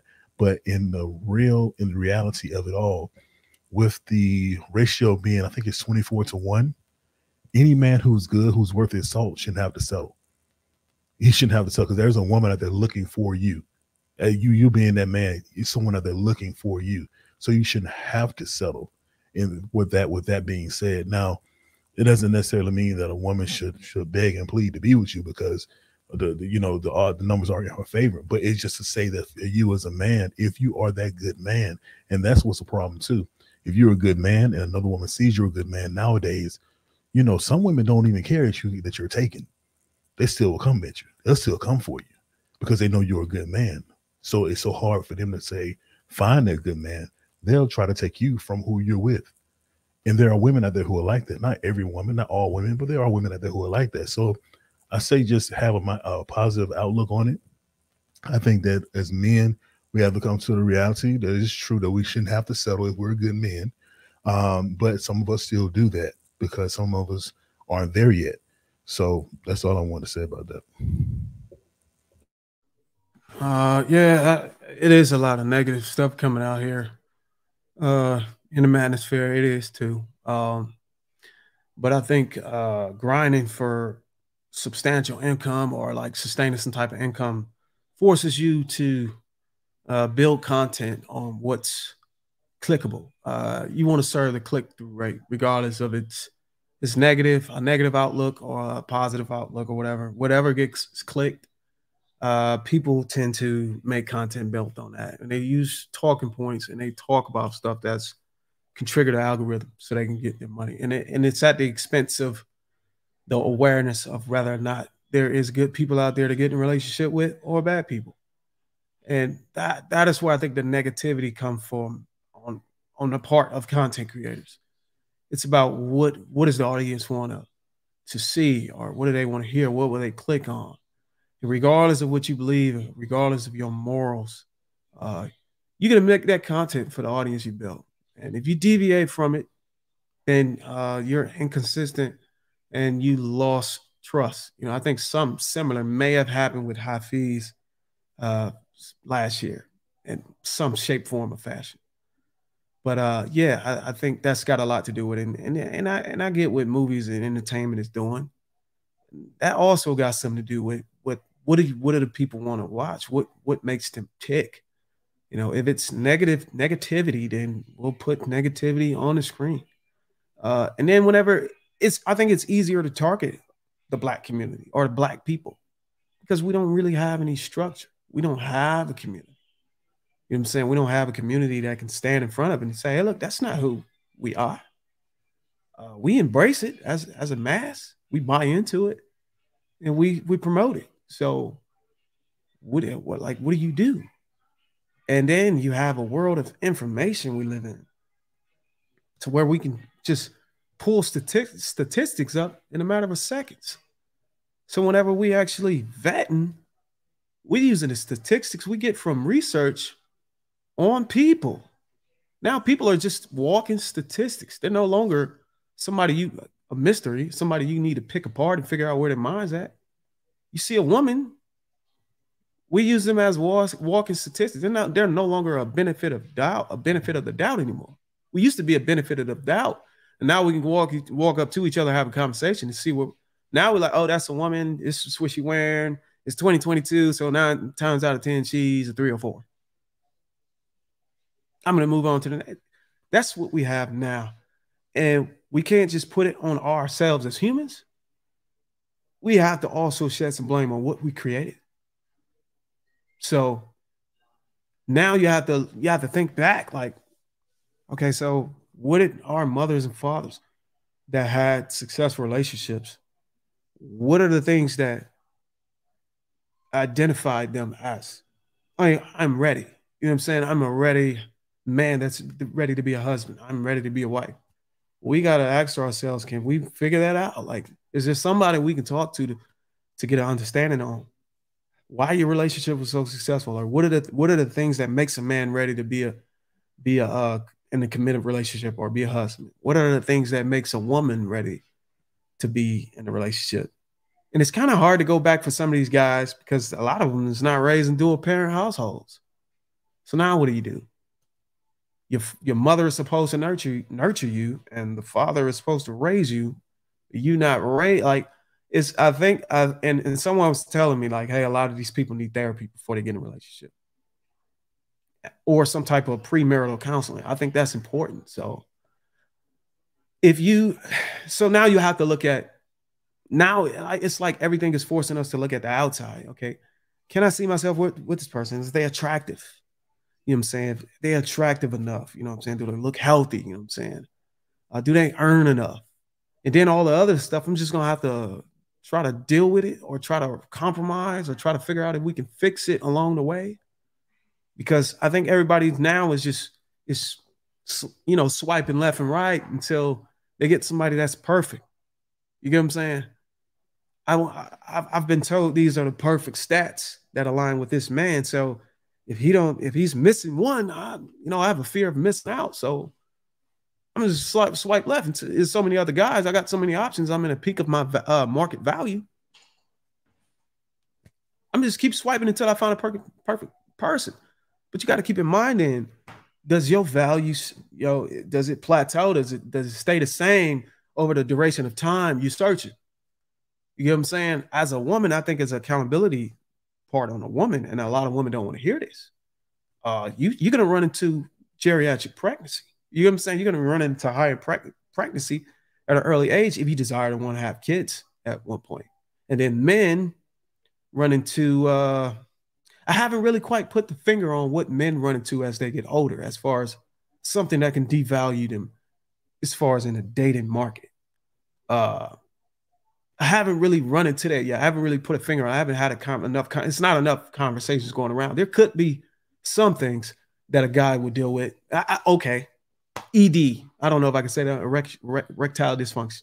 That's one of them. I think that's the most common one, but I don't see a lot of things men are running into as they get upwards of 30 and 40 to where their market value, as far as dating market value, or their compatibility started to decrease for the woman that, you know, they desire they want to marry. The only thing I would say is when you become 35, 40 and you're not married, you don't have a girlfriend, you're not in a relationship, you're not engaged, you don't have any kids, and then you look at the pool of women that are in the same age bracket as yourself, I think the chances increase of you running into a woman who has a kid already, so to speak. So that's just something you got to deal with. The longer you wait, the longer you have these standards or these preferences that passes on woman. You know, it can be a beautiful woman, but because her hair is not long enough, or, you know, she wears weave or something, I want a girl that has natural hair. Like, come on, man. So now you got to have an understanding, like, what do you really want to get into marriage for? Because these things will fade away anyways. So what is the purpose behind getting into a marriage? And for me, it was having children, having a family, and creating a legacy, continuing, you know, my bloodline. That's what it was for me. It wasn't so much of accomplishing anything or to say that, oh, I'm married. Now I'm at the top because I'm married. No, I made sure I accomplished everything, all the achievements and accolades I wanted to get before I got married. It was nothing marriage could do that to say, oh, look, I should get a trophy. I think that's something you're supposed to do. You're supposed to get married. You're supposed to be fruitful and multiply. So when people say they're not ready, they really need to try to figure out and target what it is that's keeping you from being ready. Is it finances? I mean, there's plenty of people out here willing to deal with a man that's willing to grow. I was one of those guys. You know, I met a woman that had a father where she was old enough to grow up and watch him come from the mud. So I knew that I had some type of grace with her because she just watched her father do that. She watched her father come from being in poverty to being a made man, established, and being able to take care of his family. So I knew I had the grace because she actually witnesses as a child versus the other girl I met where she was born into wealth. She never got to see her father in that state. So yeah, I knew I had no chance of that because I wasn't able to, you know, have the resources to be able to, or impersonate that I had the resources, which some guys do. I see a lot of guys out here in Atlanta go to this site called Turo and rent a exotic car for the weekend just to pull the high caliber or high quality, so they call women's. I'm not on that type of move. So those are just my thoughts. I ain't want to rant, but those are my thoughts on that. That's cool. Appreciate it, Bruiser. Any other thoughts, guys?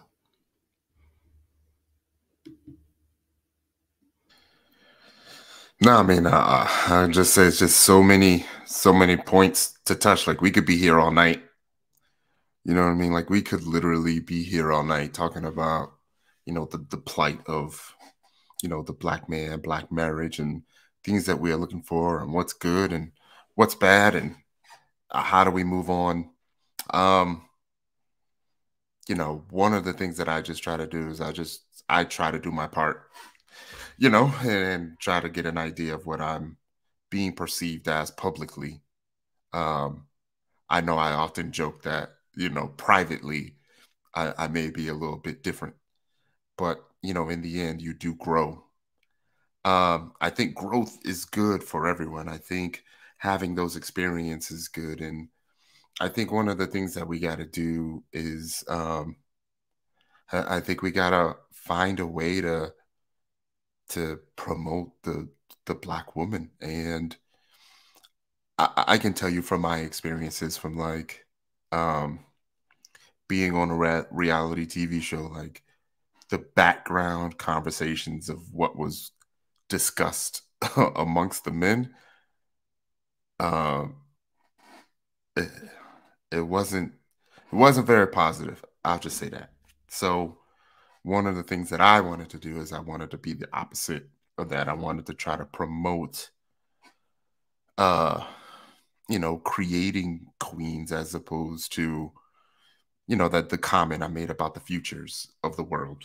And I think one of the things that we can do is, you know, if we start to see positive imagery of black couples, like you mentioned, Bruiser, is that we can start to promote that. We can start to make that, you know, a positive thing as opposed to a negative thing. Like me personally, like I'll admit it, like I did think Russell Wilson was corny, you know? You know, I openly have to admit that, but there are qualities about him that I do try to emulate, right? I do see him being available for the kids, even for children that aren't his. My stepfather raised me from, you know, the moment I was 1.5. So it would be hypocritical of me to not be able to do the same thing. And I think that's very important. We mentioned highlighting fathers. Like I recently went all the way to Denmark to spend time with my daughter. So over time, you know, there is growth. You start to understand what's important. You try to do your best to promote the positive. And sometimes, you know, you may feel like it's a little late. You may even get mad, and, you know, you may have wanted that for yourself 20 years ago. But you do have that time now. And I think for all the fellas that are out there, if there's anything that you can do right now to be a positive influence, I think, you know, it'd be a good idea to work towards that. I got a question for you, Tom. You said promote Black women. How do you do that when Black women is bought into the narrative that's currently set? So I think that there are some subconscious things that go on. And one of the things, and I'm hoping nobody gets mad, but, you know, we call it pretty marketing.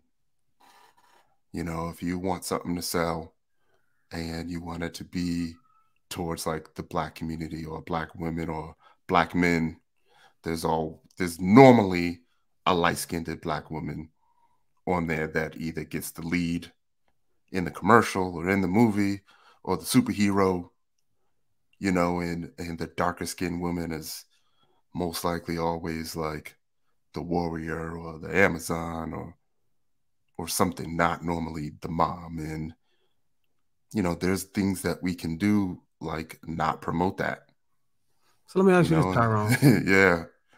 If statistics that can be backed by credible research show that women have bought in to fatherless households, would it be a need to have a conversation about the exception? Say that one more time. I just want to make sure I don't mess it up. If someone told you, hey, look, women are okay with raising these kids by themselves, or women are okay with the father not having full custody of the child, knowing and having access to research that support the fact that men or that children have a better chance at life if they were in the household with the father.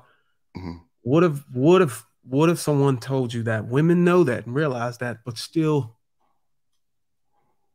want to raise the child themselves, given the data that you know what, would it have a need for what we need to have a conversation about the exception? Because I know a lot of these spaces, people want to talk about the positive side all the time, because women feel degraded all the time whenever you bring up these things, or they feel like you're bashing them. But I think when it comes to kids, like I could care less what anybody feel when the kids their lives are at stake. You know what I'm saying? Yeah. This is a really, really good topic. I have this topic with my family all the time. I have a lot of family that lives in South Florida, Miami, Homestead area. And it may sound bad, but the word I like to use is eligible. All of my female cousins who are eligible to be pregnant are pregnant or have kids. And there's a thing that has been passed down, I believe, from generation to generation, is there is some ego there. There is some take it as a loss type a thing going on there. There is some pride. There's some there's just a quality there to where it's almost subconsciously okay for the guy to not be there. And it's almost like it's not even frowned upon in the family for you to even choose a guy that we know ain't about nothing the very first time we meet them, you know? So instead of us like stepping up and saying, hey, like, I have a pretty good idea that this dude ain't gonna amount to nothing. Instead of us saying that, oftentimes we just be like, you know what, so-and-so got a little boyfriend, we're gonna promote it, you know, we're gonna help them out, blah, blah, blah. And most of the time it does not end well. One of the things that I often say is I try not to take the approach of like right or wrong, but I often like to say, maybe you don't need that man, but that child needs that man, you know, in some way, shape, or form. And, you know, it's hard to point to statistics because then you're going to point to statistics of how it was, on how it does work. And we even had a segment in the show recently to where a question was asked, do you feel the kid is broken if the father isn't present? And the dude straight up said yes. And all the single moms got upset about that. And I would have to agree, you know, that person can still be, I mean, that kid can still grow up to be an outstanding citizen. But I do feel like there is something missing when the father isn't there, when there isn't a male role model, you know, to look up to ask questions. And there's things that will get to you. And it might be a little bit of emotional to me now, but just something simple that I'll share with everybody. Every single time I put on a tie, every single time I shave, the same thought goes to my head every single time. My father never showed me how to do this.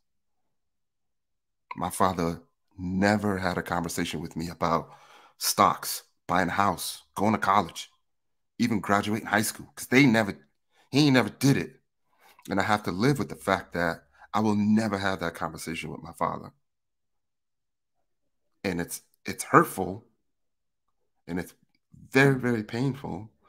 But I feel like we have to be that generation that is strong enough to make that change, strong enough, you know, to do something different, to change the trajectory of, you know, our children, our future, everything that comes after us. So, my cousins would always push back and be like, you know what, you don't live here, so you'll never understand. You know, you live in Arlington, Virginia, so you'll never understand. And I would be like, I get it. I understand. I am not taking any of that from you. But I was also the one that y'all used to clown, you know, when I didn't want to go smoke, when I didn't want to be the one to join the gang, when I was the one that joined the military. You know, y'all all clowned me for that, and I had to take that. And y'all still beat me up every time I came to visit because you thought I was soft for living up to people up north. You know, so I get it, but you have to find a way to be strong enough to fight those narratives, to fight, you know, that negative commentary that you know that you're going to get back when you disagree with someone or someone disagrees with you, you know. Whew, all right. Anybody else want? I was going to comment in response, but I didn't want to make it go back and forth. No, go ahead. I agree with you. Just generational. It is generational, and you said we got to find a strength, you know, to fight it. But we got to recognize what we're fighting against, and it's really wealth. And we can be informed as we want. We can be as strong as we want, but you can't fight wealth with awareness. You can only fight wealth with wealth. And the revenue that came from fathers not being from in the home is so strong right now to where if there was some type of reform or change, it could damage that economy. Now you have a crime rate that's out of control. But what does that do though? In turn, it generates revenue for prison systems, family court systems, child support, federal government. All these things are now flourishing off of the demise of our nuclear families. So the only way to fight that is with wealth. And if we don't control it, it's more like we stuck. You get what I'm saying? So we know that we can understand that why family courts are ruling in favor of the woman. It's not just because they like the woman better. I mean, like, they don't know this woman. There's an upside to that when you do it. You know, the judges are getting paid by all the revenue that comes in and out of the courts, the staff, to run the operations. The prison systems are flourishing off of crime. So if crime is elevated when the father is not in the house, why would we put childhood trauma or therapy into the education system? We won't. We haven't. We don't. But we will put sex ed or LGBT awareness or anything like that into the schools. You'll go and learn that. We want you to know that, but we don't want you to know that, hey, look, if you don't have a father in the house, all of you kids that don't have a father in the house, y'all got to take this class. It's mandatory. Because we know what the chances of you getting into this after you get out of high school or as you grow is going to be very high because a lot of y'all don't have your fathers. So we're going to put this into the Department of Education and make it a mandatory class, of course. No, we can't do that. Why would we do that? Why would we chop off our revenue? And then, you know, you got women who recognizes that, because I've asked women, like, do y'all even know that? Do y'all know that there's a beneficiary here for our separate households? And I was like, the fact that you still know this and you still okay with, I get it. You don't want to see your baby leave the house. You don't want the father to take care of it. But if you know that the father, and this is obviously, you see, this is what I advocate for. If you know that the father has to give these kids a better chance, why don't you just tell the judge, hey, look, because you got people in the comments saying, hey, we didn't want the kid anyway. A lot of women, it was forced on. Well, then give the kid to the father if you know he got a better chance at life. But there's no conversations about that. And I think it's intentional, especially on the state side. Do you so this is an interesting conversation, because this is actually something I was going to tackle in the next few weeks, right? So TLA, the lead attorney, he did a video recently with Ruslan TV, right? And he was talking about this particular instance about men and their children, right? Now, he spoke from a lawyer perspective, saying how they are pushed in some sense, or incentivized in some sense, lawyers, to, I wouldn't say incentivized, but more say in the case of that, they encourage the men not to fight for their kids. Let's say, for instance, a divorce or whatever. They tell them not to fight for their kids because it's going to be costly, number one.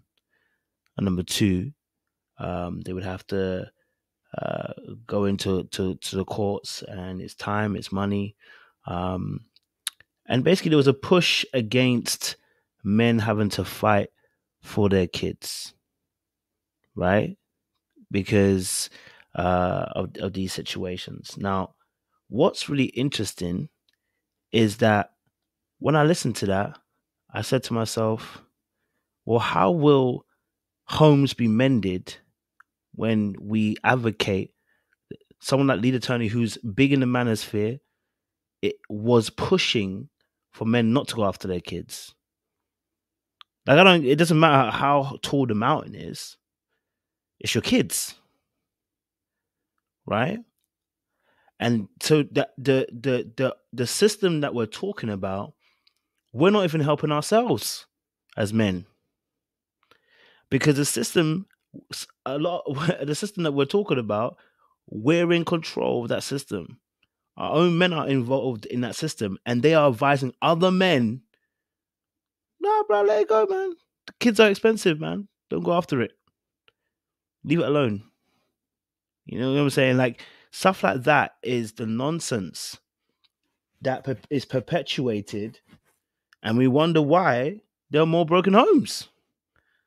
It's because things are not challenged. Rhetorics are not challenged. Ideas that are poor are not challenged.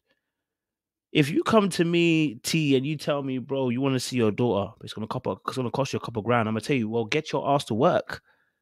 Get your ass to work, save up if you need to. If that's going to take a few months, if it might even take you a year, do what you got to do. If the situation is untenable that you sort things outside of the courts, do what you got to do. You know why? Because again, we're crying about a broken system, and yet we're not talking about the fact that if within that system, if there's a way for you and I to be able to see our children, to have viable, healthy relationships, even if that means the court gets involved and we have to set a time aside, then why are we not doing it? It's all well and good blaming the system for pushing a narrative to break you up, but you're not even using the system to your benefit. Are you insinuating that the reason why we losing in court is because men are not fighting? We're not even losing in court because we're not even fighting in court. There's data that support that men are actually fighting, and amongst the most men that are fighting, black men lead that. And they don't lose. When they fight, they don't lose. If you go to the stats, this is TLA. I went on TLA thing, and he had to even admit it himself. When he had a conversation with Ruslan, he had to admit it himself. But the fact is, because money rules, the stat was given to him. Bro, when men go to fight in court, they actually end up winning. But they're pushed with the idea, don't go to court at all. It's gonna be costly. I didn't see that video, so I don't know what the context behind it. But if it's a matter of don't go to court because it's gonna break you, it's gonna cost you. You're gonna be broke. Or it's gonna bankrupt. I definitely feel you. I definitely feel you, Kojo. I think in the end, like as men, I think we just need to stop making excuses. I think we need to just show accountability, and other men need to hold other men accountable. Like we are at a point where something like men having multiple children, multiple baby mamas, like that is considered entertainment nowadays. And that should never even have been a thought. Do you know what I mean? Like I've actually been to court. I have to go through the system of custody, child support, visitation, those three things. And I can tell you just by me showing up to court, I was already looked at in a different light. It was like, there's no way that I can lose because I'm here. You know, it doesn't even cost anything to show up to court. Do you know what I mean? That's free. I just feel like men just aren't holding other men accountable about what's right and what's wrong. And we're letting a lot of things that are negative go, almost to a point to where we're actually glamorizing things that are actually hurting us severely as a community. You know what I mean? Like if we really, really wanted to dig deep, there's a lot of things that should not get any sales at all. I don't want to call nobody out by name, but we know what we're talking about.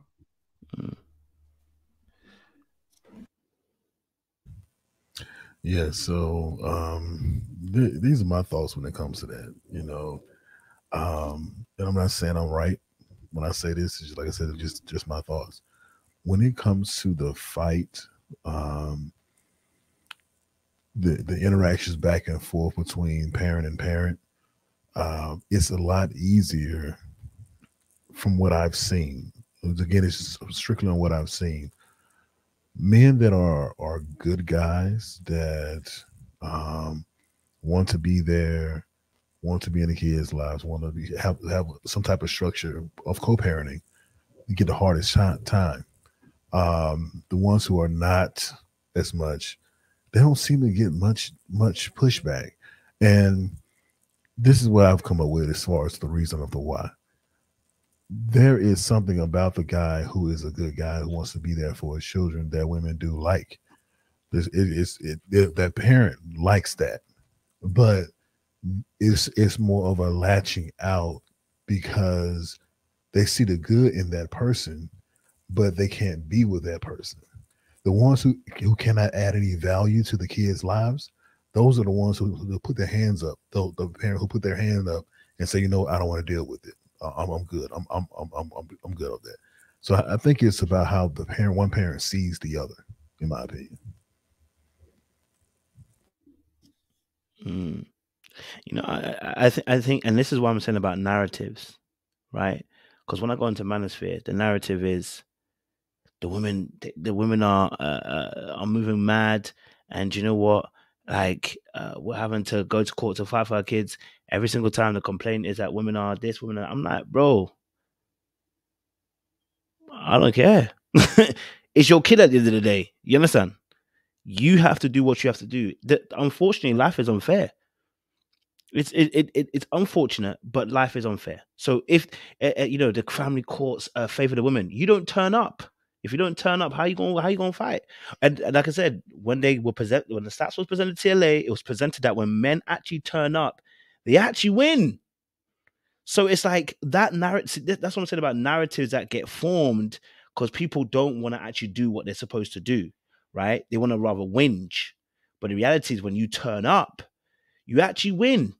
So this whole narrative of when men don't about family court being you know, pushed towards the woman. Do you know why? Because half of you guys aren't. Listen, if they gave you full custody, a lot of you men would suffer. I'll be honest with you. A lot of you men would suffer. You'd be crying if they gave you full custody. The custody resorts to the woman oftentimes because you don't turn up. If you don't turn up to the court, what do you want them to do? You understand? If you know there's legal proceedings and you don't prepare yourself to go to a legal proceeding and you just and you're not doing the work that's supposed to be done before you go to a legal proceeding, what do you want the court to do? It doesn't even make sense. You know what I'm saying? Like you're preparing to fail. Do you see what I'm saying? So it's like just little things like that are important. That's the kind of information we should be passing around as men. I'm passing around as men to help each other. You know what I mean? Bro, you're going to court for your kids, bro. This is what I did to make sure that, bro, when I went to a judge, Do you know what I mean? Like if one of your boys if your one of your boys said he's going to court and he's in a tracksuit, you'd be looking at him like, bro, you're going to go to court in a tracksuit. Bro, go and put on a suit. Why would you advise him that? Because impressions matter. You would advise him because you want him to win. This is the kind of information that's passed around. You wouldn't let someone go to court in a tracksuit, right? Because it's gonna create a particular impression, right? And I'm being very stereotypical with it, but it's the same kind of thing. If we know the court system is favoring women majority of the time, how do we change that? What are the instructions that should be given to these men so that when they go to court, we can start seeing favor on our side? Because what's really happening is we're fear mongering. So what we're saying is the family courts favor women. So what do men do? Well, what's the point of going then? Do you see? I don't know. I don't know if y'all looking at the data from United States or UK or whatever, but I've had an attorney family court in Florida named Key on one of my episodes, Keziah.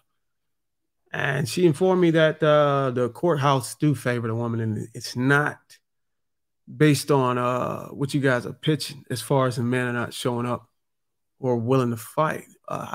This is the first time I ever heard of that. Maybe I need to go and do a little deeper dive on why women are favored. But from the conversation I had with her, the judges would tell them 9 times out of 10, we're gonna, regardless of the situation, we're gonna give the kid to the mother.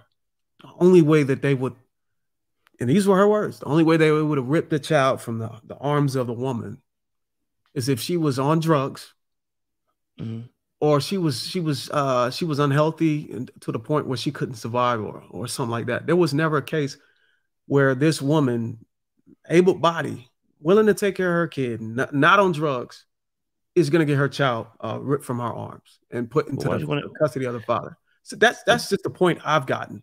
like I said, the word in there is very important. You said rip the child from the mother. Why are we ripping it from the mother? Well, I don't understand why we're trying to have. Well, those were the words she used, and that may beg for a deeper conversation and discussion. The reason why I'm hot on it is because when stats are used, that's how they twist it. So if you go into court and you're trying to get, and this is what I'm trying to say, if the mother of your kids is not a bad mother, right? You're not trying to rip the child from her. You're trying to get joint custody. And the reason why I'm saying that the words are important is because what it starts to do is it starts to form a narrative.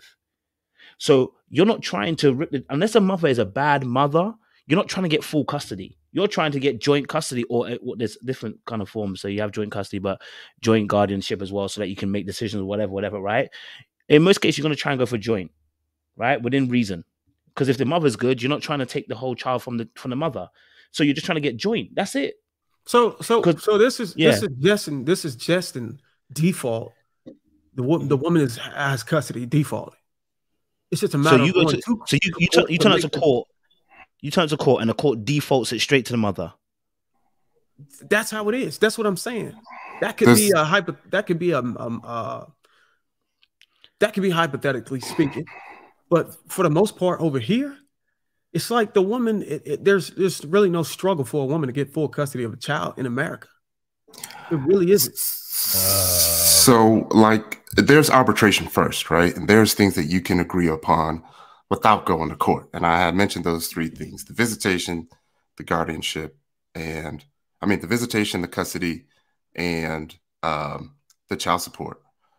For the most part, if you do have two parents doing well, the child is most likely going to live with the mother, right? Yeah. But there's no reason why you can't have joint custody. Like, that's really nothing to fight for, as long as three things are not happening, right? As long as you are not a detriment to your child, then there's really nothing the courts can say, provided you show up. You know what I mean? But the thing about it is, a lot of people are saying if the father shows up, 9 times out of 10 is joint custody. Why isn't that if the mother shows up, it's joint custody? What do you mean? So they say if the father shows up, and the fact that the way the father gets joint custody is he has to show up to something. Something has to take place. What I'm saying is there anything that has to exist for the mother to show up? The mother just has to be a mother in this case, right? Can we agree? Can we at least agree to that? Well, chances are, right? She's a prime custody carer. Chances are you need the mother in order for the child to exist. So chances are the child would already be with the mom because she gave birth. So existing is already completed upon conception. I'm not conception. Well, in some states, conception is enough. The existence is already a done thing whenever the child is born. Now it's a matter of survival. Right. So for the child to end up with the father, that means something must have already happened to the mother already. Do you know what I'm saying? Or else we wouldn't even be, unless, like you're saying, for why can't the woman just show up? If the woman is just showing up, that means something had already happened in that relationship. Do you know what I mean? For the mom to not be there, for the mom to give birth to a child and then to no longer be there to a point where she has to just show up in court, that means something happened. And it's not a matter of her not being there or something happening. It's just the way whenever you're in the court and you're actually judging whether or not who gets the kid or custody. It's not we're coming to court to see if the mother can get joint custody. The wording is not that. The wording is we're coming to court to see if the father can get joint custody. It's as if it's already defaulted. Yes. To the woman. So there's a reason. No, I think it's just straight. I believe that it's just very straightforward. If you just read the rules and read the law is the courts cannot keep me away from my child. The mom cannot keep me away from my child, provided that I am not causing harm to my child. No one can keep me away from my child. The parents have to agree on custody. If you can't agree on custody, then you have to fight for custody. I do not believe the court kind of favors, I'll take this back. Like, there's two different, I believe custody is different from, what's it called? The domicile, or wherever the child is living. I do believe they would prefer that the child may live with the mom, because chances are, the mom is the nurturer. The mom will most likely have more children, right? I don't really believe that the court kind of like favors either way. And I know I may sound crazy for saying this, but I truly believe that the court favors a father figure, right? Like, you can have a father figure, you can have custody, and then you can have who the courts may prefer the child to live with. So I think we're fighting two different things. So and I just want to be clear on that. So you're saying the courts actually have a preference in this fight? The courts, I have a preference. In my opinion, I believe the courts want the father to be in the kid's life. Right? But I think we're fighting two different things. I think you may be saying the courts prefer the child to live with the mom. Okay, can I get in for this? I think it's two different things. Yeah. Yeah. So this is my understanding, and it may be different from state to state, but my understanding is that this happens before it even gets to a court situation. This happens in the hospital. You have to sign documents in the hospital to say you're going to take care of this baby. You're taking care of the baby, which means you can take the baby with you. You can't leave the hospital with that baby without signing those documents. Same way it's like for the birth certificate.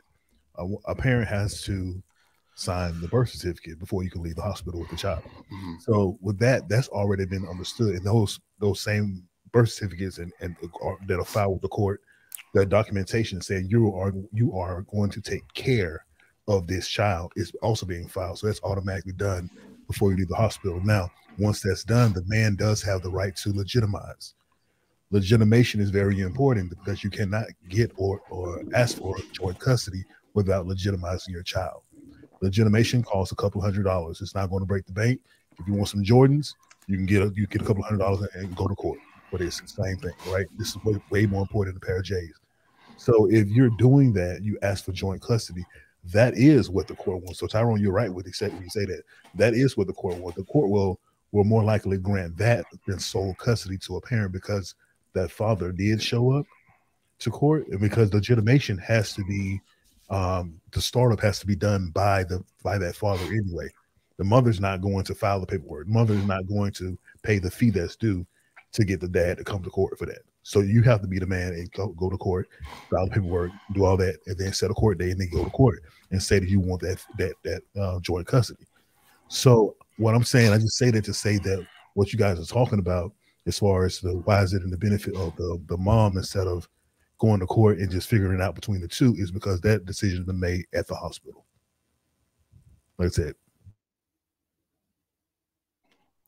Yeah, and I think also there's the arbitration before the courts, which means that if both parents agree to custody, to visitation, to child support, if they can agree on that verbally before going to court, they can also make that happen. So true. If you miss the arbitration, then yeah, it's going to be more difficult for you to try to get custody or try to change what was already decided in arbitration because you didn't show up. And I think that goes for any of the parents. Yeah, as long as you put that in writing. Yeah, as long as you put that in writing and you've been served officially to show up at arbitration on this date and you don't show, that's on you. Yeah, and if you're a dad trying to get custody of your kids or trying to get joint custody or visitation rights, you don't need to miss the arbitration, because if you miss that, it's like you're not being consistent, in what you're doing. So I agree with you on that too, Tyrone. Yeah, I'm only saying this because I had a little simple thing. I mean, I wouldn't even call it simple, but my daughter's mom remarried and wanted to change my daughter's last name. So it may seem like something simple, but it was something important to me. And then you had to ensure that every single one of those steps was in order, do the paperwork. It sucks to see your kids' names in lights at the courthouse, but, if you want to be there for your kid, then you just got to go through it. Mm-hmm. And I think that's my point really there. If you want to be a part of your kid's life, then we need to be advising you. I don't need to be advising you against it. I need to be advising you for it. Do you know what I mean? To choose these avenues to go down. Do you know what I mean? And we're not saying that. Listen, I'm not saying that 100%. You go to the court, you definitely gonna get that kid. What I'm saying is, you gonna stand a much better chance going to the court than you not turning up at all. Do you know what I mean? You know what I'm saying? Like. And so, or even if you can, like you said, arbitration, or even trying to sort this out outside of the courts, this also could be of benefit as well in terms of in terms of you getting, and there's different things, joint custody, whether it's custodial, I think there's different names that they give it as well, joint physical, sole legal, joint legal custody, the different names for different things that actually represents. But, I'm not saying that and again, I said, even if the courts favor the woman, fantastic, great. We now know that. But you still got to do what you got to do. It's like saying the system favors the white man, but we just going to let it be. Like, I'm not going to stay down, bro. I'm not going to stay down. I'm not going to stay down. I'm going to keep on pushing to try and do what I can do. Do you know what I'm saying? So like, I don't want to give excuses. You know what I mean? That's favor the white man. I think that's a bad comparison, because a man and a woman with custody, they're having an even upon having birth, they're at the starting point, together. I think with not man, but a black man and a white man haven't ever in history started at the same starting point. You get what I'm saying? Versus a man and a woman having a child starting at the same starting point. Even the man and woman never started at the same level, because you didn't birth that child. So what? There's going to be a healthy bias when you look at, for instance, when we talk about who's more nurturing, man or woman.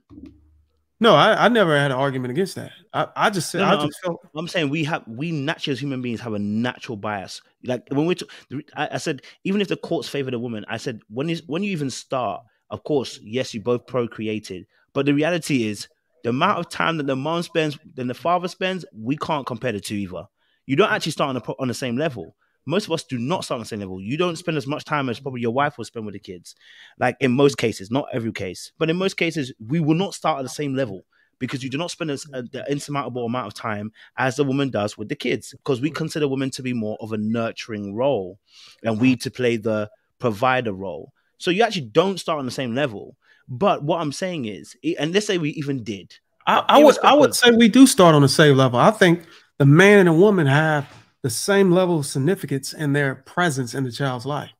I would say, are you breastfeeding when you were there? You was not breastfeeding. What? He wasn't breastfeeding. But that doesn't make the woman more. I'm giving an example of we cannot be starting on the same. Let's be real. Let's be real. I'm not diminishing your role or my role. I got no fighting here with you. I just have a difference in opinion. That's all. I feel like a man and a woman's importance is even. I feel like I'm not talking importance. I'm not talking importance. I was talking about I'm talking about the bias that we're gonna have, because we understand the amount of time that's put in. It's not the same. When that child comes out, the amount of time me and you spend oftentimes with that child compared to the woman, and how we even view children when it comes to women, we naturally, affinity-wise, we're going to be biased with that child being with the mother. That's what I'm trying to say to you. I'm saying, so we never really start. Okay, so you're saying the time validates the time they spend with the child gives them more validation as an importance. Well, I think so. I think as a biased view, from a biased view, I'm talking about, because from a naturally, naturally we're gonna have biases. Yeah. Okay, you know what I mean. Naturally, we're gonna have biases. That's what I'm trying to say. Not necessarily that it's right. I'm saying naturally we're gonna have some biases, and we all have that bias. Do you know what I mean? Like that's why if someone goes to court, I mean, like we said, you're gonna go to court, And how hard is it to you're gonna have full custody? Unless that woman is crazy, unless that woman is on drugs, unless that child is literally, unless that mother is literally mad and abandoned that kid, yeah, it's gonna be more difficult for you to have full custody. Do you know why? Because naturally, we all look at the woman as the mother, carer, the nurturer, who most of the time spends an insurmountable amount of time with the kids. We all have that bias. So I got a question. Yeah. So we've gotten through court, we've gotten at the court, we've gotten to verdicts and all this other stuff. We did touch on the mother and the father having a conversation and not being able to agree, then it having to go into a courtroom. What causes it to go in the courtroom? The disagreement. You just said it. So that brings it back to my first question. Why do we have the disagreement? Because there's often times where you can't, when you go to arbitration. Right? No, I'm saying before you even get there. I'm talking about because between the man and the woman in the house. So there's a couple of things, right? One is either, they're not married, right? You can't come to a healthy decision about what the kid needs. And then two, sometimes you just feel like, the man may not be present, right? Or may leave, right? The relationship may be rocky, right? So what you should do at that point is to go get the paperwork started. There's nothing wrong with the child support. If you are providing for your child, right, you are going to pay that anyway, right? So the relationship being rocky was one of them. Mm-hmm. The other two was, what were the other two again? Where you feel like the man may leave. Like there's a number of reasons for why people split up. Is that what you're asking? No, I'm not asking why they split up. Mm-hmm. I'm asking why, what is the, okay, let's look at it as a number one. What if we have this information? What is the number one reason two parents cannot touch and agree on custody before it gets into the courtroom? I mean, when you're speaking about custody, as two consenting adults, provided that you aren't a detriment to your child, the custody part should be easy. 50-50, it should be easy. You're a good dad, you're a good mom, custody 50-50. I think that's simple. I think that's simple, right? Yeah, but I seldom see that the mothers take the fathers to court for custody. It's usually for child support. Yes, so child support is something different. Child support totally different. That's different. But for the custody, it's usually the father that has to do what he needs to do to get joint. We're not even talking about full custody, but it's still a measure he has to take just to get joint custody. But it's automatic for women. As far as the reason why, I don't have the answer for that, but I do know it's automatic. Because you didn't birth him. That's the reason why. We didn't birth him. It's just that simple. You didn't birth him. You didn't spend it. Like, there's no point even fighting that. I don't even care whether they get the automatic thing, bro. Like, we know that life is unfair as men. We know that already. I'm kind of biased because I'm of the mindset that you gotta prove to me that I do not deserve joint custody of my child. And 9 times out of 10, they can't prove it. So all you really have to do is show up, honestly, and be a somewhat of a decent guy, So y'all are skipping. So I'm not saying y'all are skipping. You say it's because you didn't birth them. So there's no. I'm saying that personally. There's no inclination that emotions may also exist in this. As far as you leaving me or when it ain't working, I'm gonna make it hard on. Absolutely. I'm gonna make it hard on you. Want to leave or you want to do this, and I'm gonna make sure you're not gonna see your kid. Yeah, there was women who that's do that. Different. So is that a rule or is that exception? No. So let me answer this one. So even if there is, let's say it's even the majority. Let's make it wild. Even if the majority of women are gonna be doing it viciously and vindictively, take her ass to court. It's that simple. Like there's no need to argue about it because I think that's why I'm saying we're giving men an out. even if she's vicious with it and vindictive, take her ass to court. Take her to court. And prove what you got to prove. You see what I'm saying? And I'm glad we had this conversation, because I actually need a better understanding, and I actually need to take a deeper dive, because I feel like I'm at a wall in this conversation because of what I don't know, and I'm actually humble enough to say that I don't know. So what I'm going to do, maybe this week, I'm going to try to do it this week if I get the time, because I feel like this is a conversation that can actually take a deeper dive for the sake of a common solution, a common ground that we can all reach. Because I just haven't been convinced that it's that simple for the man to just simply show up in court and have enough finances and he'll get a fair chance. I don't believe that. Therefore, I need to go and do research and actually contact some attorneys in this area in multiple states. And if I got to pay for a quote, a free quote, I mean, not a free quote, but I'll pay whatever, couple $100 to have a 30-minute to 45-minute discussion, and I'll take notes. And I'll be better prepared for this conversation. I don't feel like I'm better prepared for this conversation because I do not, and I would agree that it is more biased because of the people I've been around, the information I've been gathering and seeing. It's been showing me that no, you don't have a fair chance in court as a father fighting for custody as his kid, joint custody. So I'll do a little bit more digging. Right now, I'm just kind of stuck. Okay. All right. So you said a fair chance as far as fighting for custody or joint. I'm sorry, fighting for joint custody, right? Not full custody, but joint. No, joint custody. Okay. Yeah. I don't think it's much pushback on that. You know, I'm speaking on this as a man who went through it. I'm not saying this as just a guy on the outside. For joint custody, if you prove that you are of sound mind and that you have what it takes to take care of your child, joint custody is going to be granted because that's what's preferred. It's not preferred for the judge to say, okay, full custody to the mom. You have to either not come to court for joint custody. If you just legitimize, it's legitimized. When you legitimize, you need to put forth at that time what you are wanting. Do you want for her to continue to have full custody, or do you want to have joint custody? You place joint custody in, they do the court date, they hear you speak, they hear her speak, they're gonna do the joint custody. It's not much harder than that, from my experience. Yeah, I'm gonna piggyback on that. For the custody, for them not to grant you joint custody of your child, she needs to prove that the child is in harm by being with you. If she can't prove that, then it's going to be really, really hard for you to not get joint custody. Visitation, child support is totally different. Is there a common example? Is there a common example of a woman proving that?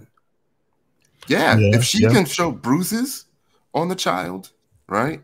If she can show that she has to prove that he did the prove. She has to prove that he did the bruises. A common example of a man not being able to get joint custody is bruises. No. I'm saying she needs to prove that the child is in harm by being with you. Right. So I'm saying, is that the only proof? I mean, that's the only scenario. Is harm? No. Any other scenario like finances or yes, there are scenarios. Or anything like or a detriment, or even something like it even got to a point. So for me, joint custody, right?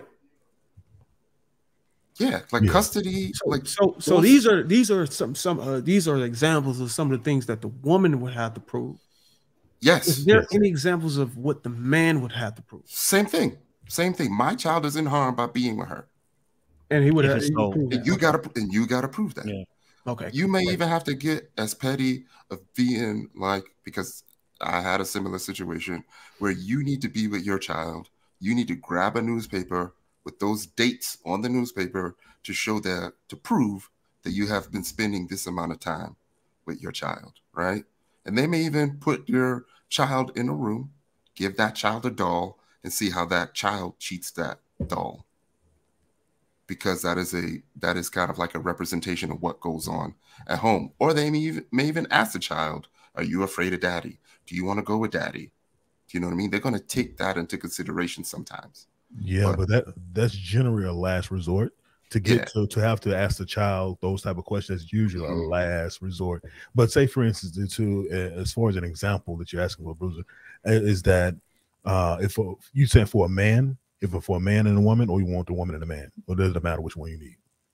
Because I can give you one for a woman. If she can prove that a man has domestic violence history, that's something that she can use to say, okay, this man, he's not fit. If he has a criminal record full of felonies and misdemeanors, she can show that, say he's not fit to be a father. There are a lot of different things. It's all about proving behavior, patterns of behavior. So that's what she can use. The same thing for her, for him, he can use that with her. She can have a history of domestic violence as well. Not just men, but she can too. So whatever he can prove that says her behavior is not fitting for a mother, it's not in the best interest of that child, then that's what he can use, and vice versa. So yeah, those are some examples.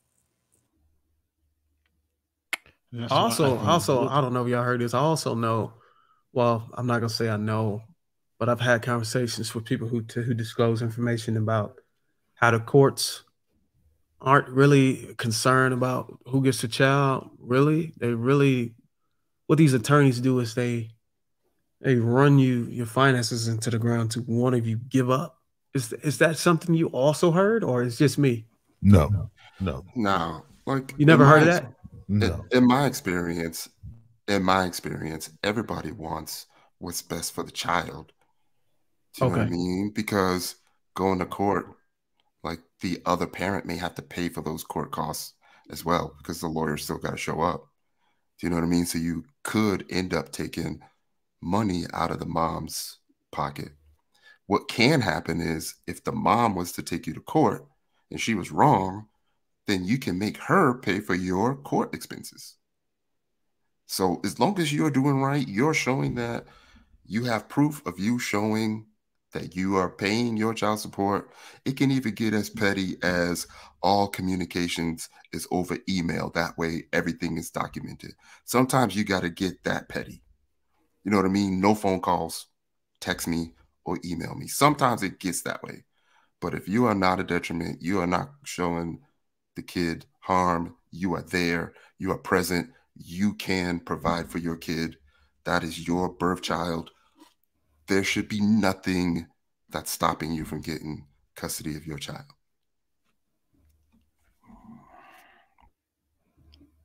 And then I also believe that's the attitude that you got to take. That's my child. I will kill everybody up in here.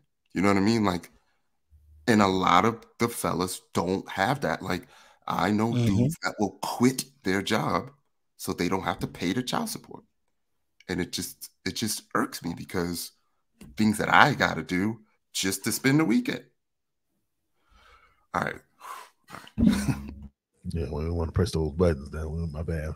But yeah. So I mean, it's true that the men do have to fight. I think with the whole thing, as far as the proving one over the other, it is a little more difficult to prove for the mother, because the judge wants to make sure they are making the absolute best decision for their child.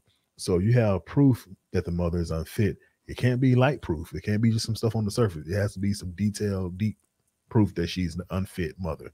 And she has to have proof that you're an unfit father. And if there is some back and forth about it, if say, for instance, like what Kojo was saying earlier, if whoever the parent is showing their butt pretty much when it comes to trying to get custody or support or whatever it is, but we're talking about custody right now. If they're showing their butt when it comes to that, take them to court, because they're showing their butt to you. They're likely going to show it in court, and the judge needs to see that. They need to see that behavior, because that goes to the determination as well. So everything matters, but the court's not just going to give it up just because of this or just because of that. If you file a motion, then they're going to take that motion seriously, but they're also going to expect you to have the evidence to back up your motion filing. That's all. Is it safe to say that the court system having a play in this, or having an influence on it, and being a moderator, is it better for our children? Is it better if they weren't involved? No, I would say this with the court. It's funny you say moderator, because that's the first thing they'll do first. They'll want the parents to work it out before the judge gets involved. So they will assign you a moderator. And when they assign you that moderator, the moderator is not only taking feedback from you and her, the moderator is also taking back your behavior. Which one of you guys are willing to accept the terms of the custody battle? And that information goes back to the judge. So there is some trickery going on with that too now. So it's not just, okay, let's sit down, let's just talk about the custody. It's that, but it's also she's paid, the moderator is being paid to watch your behavior and also report that back to the judge as well. So everything matters. Everything matters in that point. Yeah. I just thought about something too when you had asked about, the lawyers trying to go at you and trying to win. It did make me think of a situation where, there was a lawyer that we, had to deal with where he wasn't necessarily trying to take me down, but he was more trying to get me to admit that the child is better off with the mom by the questions that they were asking. Right. So, for example, I got a question like, the question was, do you see anything that would be physically detrimental to your child by having this last name? Right. And then you start to think about that question and you're like, no, I guess, it's just a name, having a last name. Technically, ain't nothing bad is going to happen to my child. But I was like thinking, yeah, that is bad. Right. I wouldn't say it's necessarily good. And then I had to bring it back to my own experience where I had to say, yeah, I grew up in a household where I had a different last name from my siblings. And I had to live through a lifetime of guessing, where's my dad? Does he really love me? Do you know what I mean? But I have documented proof that I have showed up in court to fight for my daughter. So whether she doesn't understand that now, when she's 4 or 5, she will understand that later on when she's 14, 15, and 16, and won't have to have those questions in her mind. So, you just gotta be weary of things like that. I hate to poke at this because it seems like you guys got some really good information. So of these battles that actually become undecided by the moderator, or the moderator just serves no purpose, and the judge has to be like, shit, it's up to me. Excuse my language, Kojo. And the judge is like, hey, look, I gotta do this now. Out of all of the decisions the judge makes, that's left with like his ultimate decision, is it biased or is it not? I honestly think it would be evidence-based. If you ain't bring enough evidence, then the judge is left with no choice. You can't prove that you have been doing these things. Okay, so if that's the case, and the stats show that the woman majority gets custody based on a decision of the judge, that means that men are failing to bring evidence. No, it probably just means that man failed to show that he's a good father. Okay, so so it's not biased by the judges. It's men are just not being able to show that they're good fathers. I just think just that man specifically couldn't show it. Well, if that's 8 out of 10 court cases, every 80% of the cases decided by the judge went to the woman, suggests that out of all those men, they weren't able to show that they failed in showing that they were capable of having joint custody. Or it was a matter of incompetence, not a bias by the judge. Yeah, or you can look at it like 80% of those women show that they are good men, good moms. Just depends on how you want to look at it. I don't think looking at it even that way, really, because I think looking at it from a point of if it's custody that is the question that's in question, it's up to that mother to prove why you can't get joint custody. If she can't prove that, the man doesn't have to prove anything. He just filed that he wants joint custody. The woman has to prove why you cannot have joint custody. So it's up to her at that point. You see what I'm saying? So it's not about a man proving he's a good father. Why is it up to her? Well, it's up to her to prove that you don't get drunk, that you're unfit. When I say proven, that's what I mean unfit. Otherwise, if she can't prove that, you're going to get joint custody. It's nothing that can stop you from getting joint custody at that point. She has to be able to prove otherwise. It's up to her to prove it. It's not the other way around. Right. Is that intentional or is that just? I think, Bruiser, I think we got to bring it back. So if the guy currently does not have custody, then there is a reason why he does not have custody. What is that reason? Something had to have happened for her to officially have 100% custody of that child. It has to be paperwork. It has to be an absence. It has to be something, right?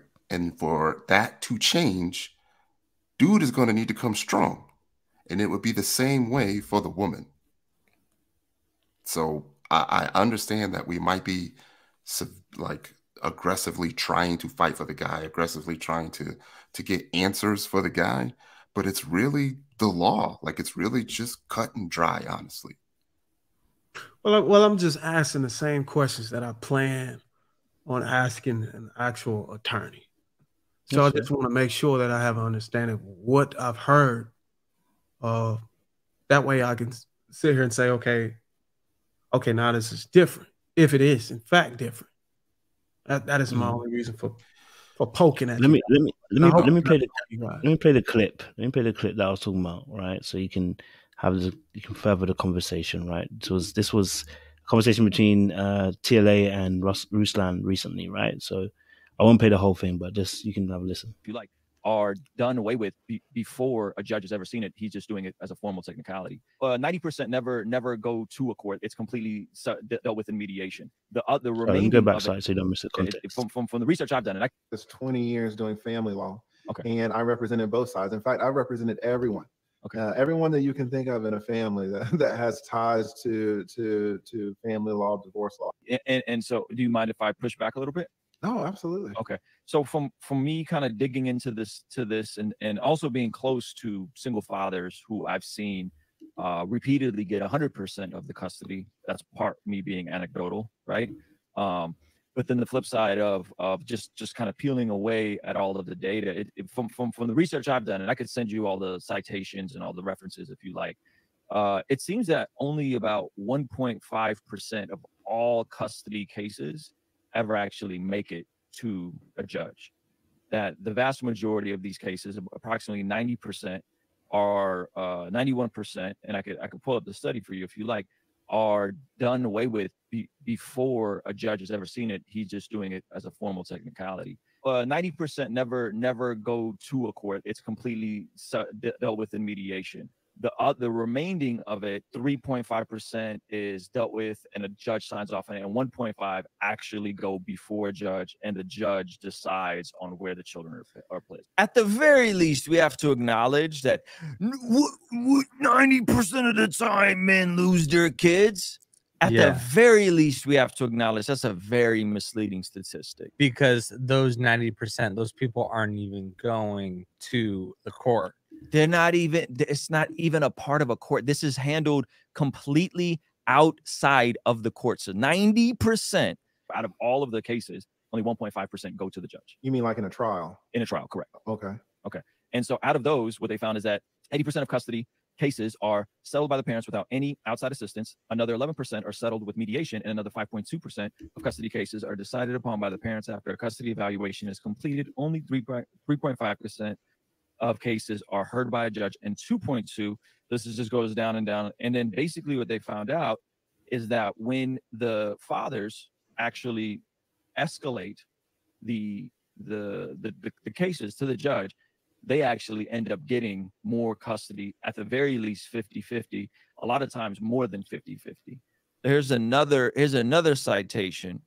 The same, this is now the Pew Research, also shows that modern fathers are not only more active in their kids' lives than previous generations, but also taking on more of the traditional parenting roles. That's a big caveat. Who does more of the traditional parenting roles, right?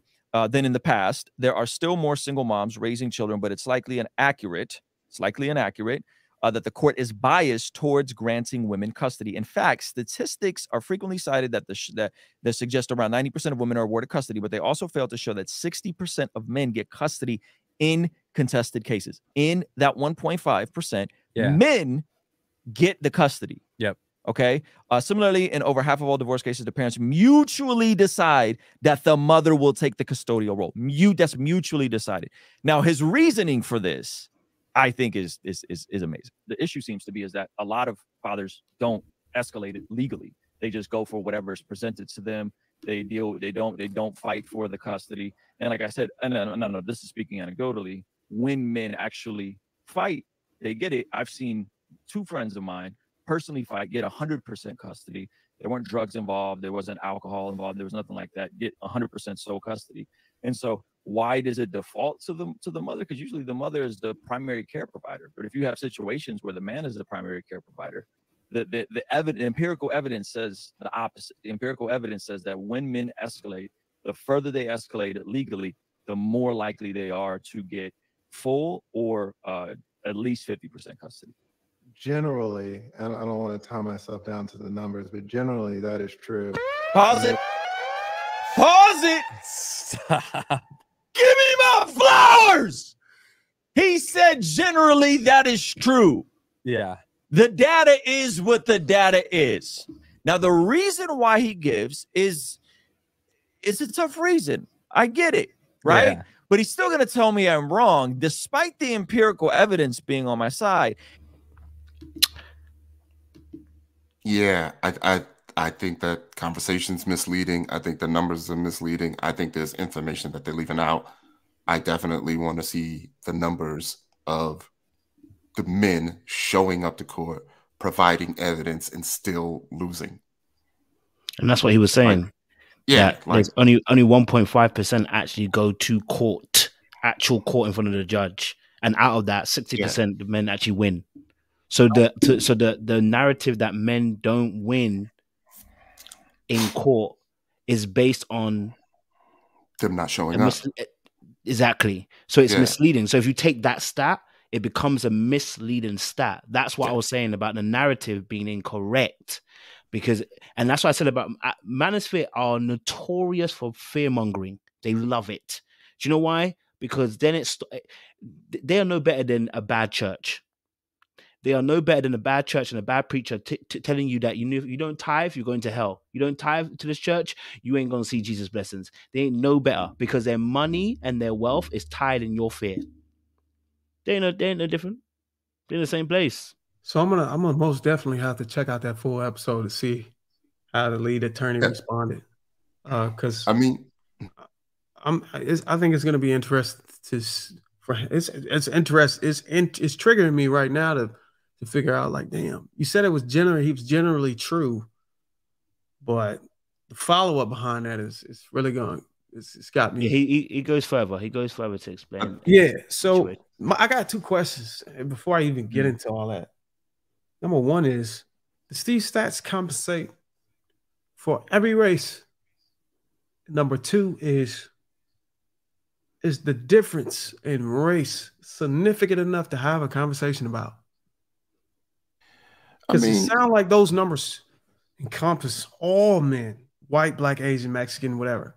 What I'm asking on the black race, is it significant enough if the difference in the number is significant enough for black fathers?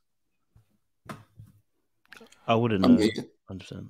Yeah, I wouldn't know, but like, you can talk race a lot, but I believe the law is cut and dry, right? Whatever your state is, there's a publicly available law book that will tell you what's required for custody and not required for custody.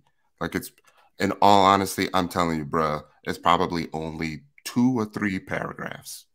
It's really not that difficult at all. I know in other things, and many other things, the difference in race as far as numbers is significant enough to have a conversation. And if what I'm asking is no significance to have a conversation, this is probably, I'll have to admit, this is probably the only thing that I've ever heard of as far as race not having a significant difference in the statistics. It might do, but the original. Okay, so do we ask that question when it comes to the narrative that when you go to the courts, it favors a woman? Do we ask whether it's a race thing? Does Manosphere ask that question? Yes, when we we do have have conversation about whenever a woman gets sentenced and a man gets sentenced for the same crime. This is I know that, but I'm talking about for this topic in terms of children. When we're talking about the narrative that courts favor the woman when it comes to child custody, do we talk about race and the fact the court favors black women over black men? Do we do that? That's my question. Oh no, I'm saying, do we do that for the Manosphere side? Do they do that, or do they just say straight the stats say what the stats say? Because what I find is they move goalposts whenever they feel comfortable to move goalposts. So like making it about race in this instance, when it now suddenly doesn't favor us, now it's about race. Trying to figure out. And that's the reason why I'm asking. So I'm trying to figure out, is the Manosphere compensating for when they have these conversations? Are they talking about men as a whole, or are they talking about black men? Because I sit in a lot of panels, and I swear, I would say 10 times out of 10, we're talking about race. We might not say it. I agree with you. I agree with you. Yeah. Yes. No, I agree with you. I was saying that when they start talking about stats, though, do they start breaking it down, saying specifically when I'm talking about this particular subject, do they start saying, well, when it comes to the courts, does it favor black women specifically, or they just say women and men? Because they don't break it down. And I personally haven't heard it. Maybe I'm wrong, but I personally haven't heard them when we're talking about when Manosphere are now breaking it down, talking about child custody cases, saying specifically the stats. Here's the stats specifically for black women and black men. I normally hear it saying these are the stats for men and for women, and the reason why it's said like that is because there's no need to break it down, because it doesn't go against their narrative. But now we're talking about a stat that's let's say it's even for white people that he said the stat was for. I mean, let's say his stat was solely for white people, right? I don't know that. Only he would know that right at the moment, unless I go and research it, right? But the narrative is what I'm having an issue with, because it's now we're asking that question at this point when it doesn't favor them. Why are we asking whether it's black or white when the narrative originally was never about black and white in terms of the stat? The stat was just a stat. Well, the reason why I would ask it is because it aligns with my understanding of high crime rate. Okay. And then whenever you accompany it by that, who's more often to get in prison or incarcerated by race, it could have an intersection there. So in theory, you would say, okay, look, if we rule on behalf of the mothers and the black community, then the kids are more highly likely to be incarcerated are the ones that we imprison at a higher rate than the other races.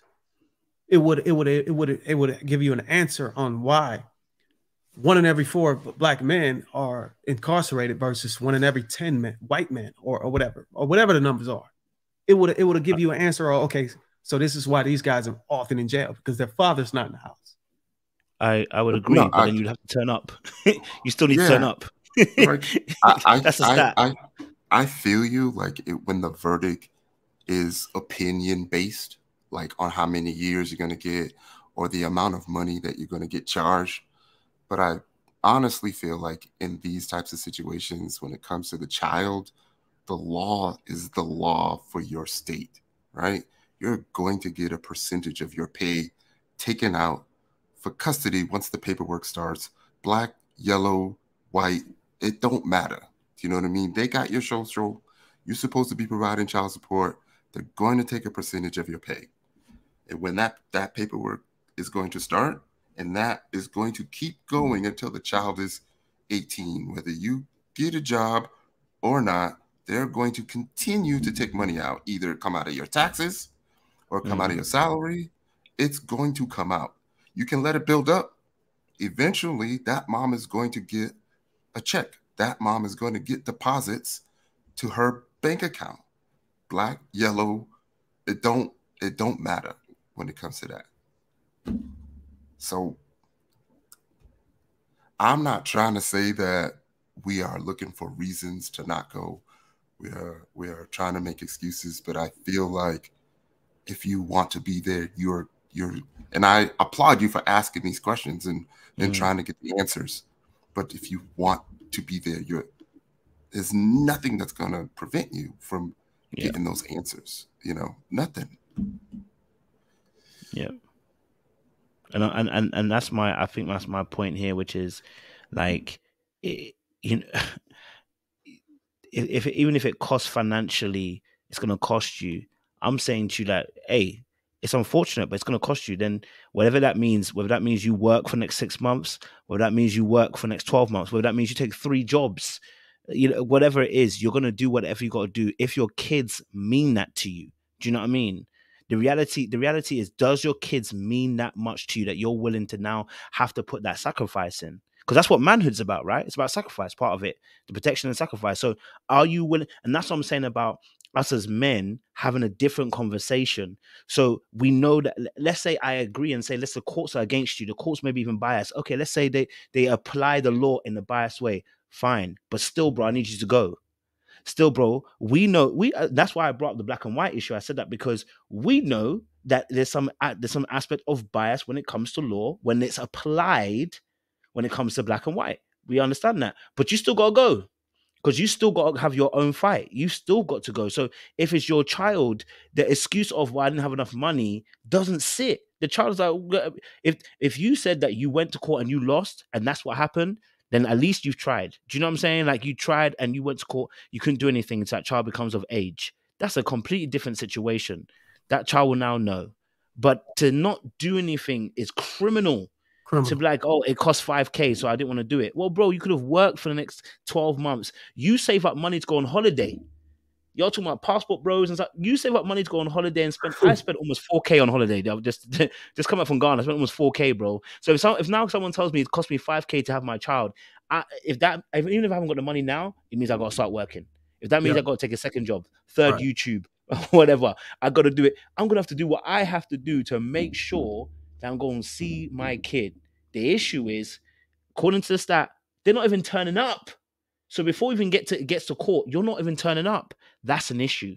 And that's what I'm saying about misleading narratives. Because if we start telling it, if the narrative is being put that way, it fearmongers people. You know what I mean? Listen, if it costs you $5,000, it costs you $5,000. I should be pushing you to go and do it. You know what I mean? But better yet, I would love for you to arbitrate this before then. But I understand, one, that is very difficult because schedules are issues. How often, okay, you might want to have 50-50, but how often do you want to have the kid?